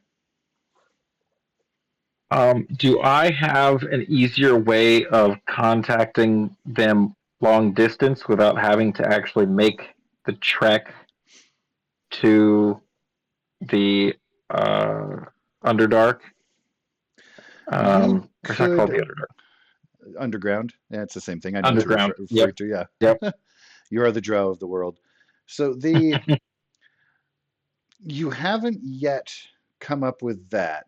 You do not carry with you a two-way radio. There are a couple of people in your community who've been working on that technology, but it hasn't been put Hmm. into practice and tested. So that might be something that they can work on in the meanwhile too. If there is to be a surface agreement and more of a regular exchange, it would make sense to have distance communication. And even for the sake of like entertainment, you know that there are people who appreciate music and the arts down there that Hmm. miss the old radio broadcasts and TV, whether it's, the Unstoppables or the Silver Shroud, or if it's just good old fashioned tunes. So, yeah, that is something that they can look at and work on. But to answer your question more directly, at this time, the best you could do is maybe leave a message at entrances rather than going all the way underground, of which there Okay. are a bunch that you could leave a message at, like any of those pips on the map. Hmm. Or if you run into Harold, you can give a verbal update and he can bring that with. That's kind of limited now, but Yeah. that can be approached or looked at, Right. addressed. Then I think I will. I will let them know that I am leaving with the overlanders, and that I will communicate when I can, but it will probably be spotty or inconsistent. But if I have any major updates, I will be sure to pass it along. Mostly, I was wondering about the next possible meeting, exchange in goods. Is that going to be done by us, or are we going to maybe send a separate party to do that, or um, are They we will like already setting that produce meeting up now? the Or they will produce the representatives and the goods to be brought with a conference in the community. Like the collective will come together Mhm. on agreement on that. They would say, let us meet in a week at the totem. If the surface dwellers are familiar with the totem that is but a couple blocks away from here, that's a good central meeting location. You yourself are definitely aware of the totem. Um, and as is the party, you just don't know that yet. But they propose, let us meet in a week at the totem. If they're not familiar with it, you can show them, and we'll take it from there. Hopefully, both sides will bring something that impresses the other, and you'll have the opportunity, of course, as you go about this trade network, to look for things like, oh, hey, that's something I should bring to my people. They'll appreciate Mhm. that, or what have you. Sweet. Okay. Then I will go back to the party and relay that to them. And I think that pretty much is a call to the end of the meeting. Then um, I'd say it was a successful meeting, and we can. Uh, I don't know. Do we have a gavel that we can smack on a table someplace and be like, all right, and end. Tyler will smack his helmet on the ground, like boom. There you go. Um, we're absolutely familiar with the totem pole. We had to pass it on the way here. Um, in fact, it was how we knew when to turn right and head south. So, um, sure, a week it is. We have to. You'll get a chance to see a lot of it because we have to escort some people to one of the new settlements. So he looks at the other three like we were going to leave first, so that way no one could see when you leave and head back to your entrance to the underground. Does that sound okay? If he just gets nods, then he'll take it as fine. You do get nods. They look Okay. awkward, like they're kind of uncomfortable with how much time they've spent on the surface. They definitely look eager to go. You can see them being a little bit unsettled and keep eyeing the door, stuff like that. All right. Then Greg, if you're ready, we'll just go now, and he'll put his helmet on and start to make his way very slowly out of the building. And I Basically, follow. Greg, wanted to give him a chance to say goodbye or whatever the case may be. But whenever he shows up, then we'll just start going, and that should wrap it up. Yes, I wave to the ghoul party. Say, well, all right, guys. Well, I'll see you when I see you, I suppose.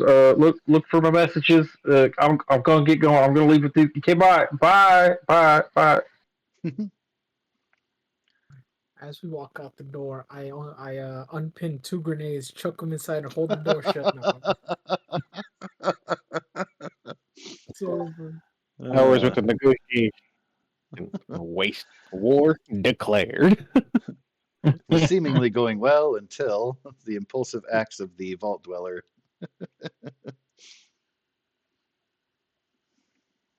All right.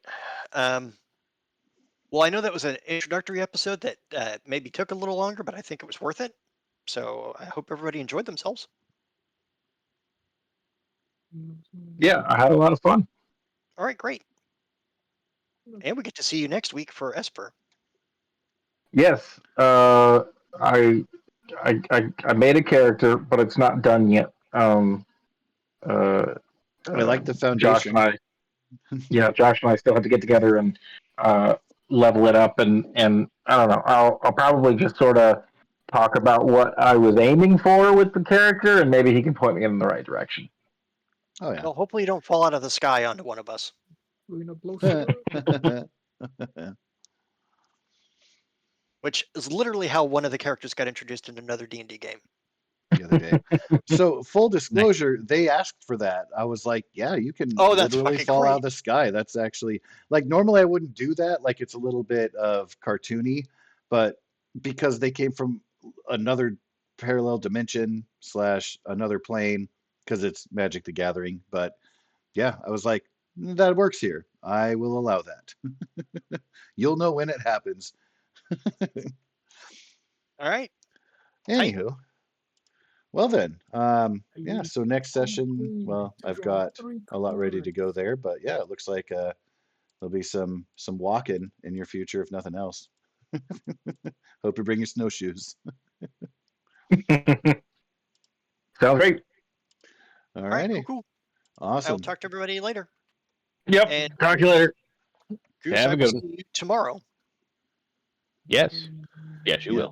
will. Special edition of L5R. Yeah. All All right. right. Night, guys. Peace be with you, gentlemen.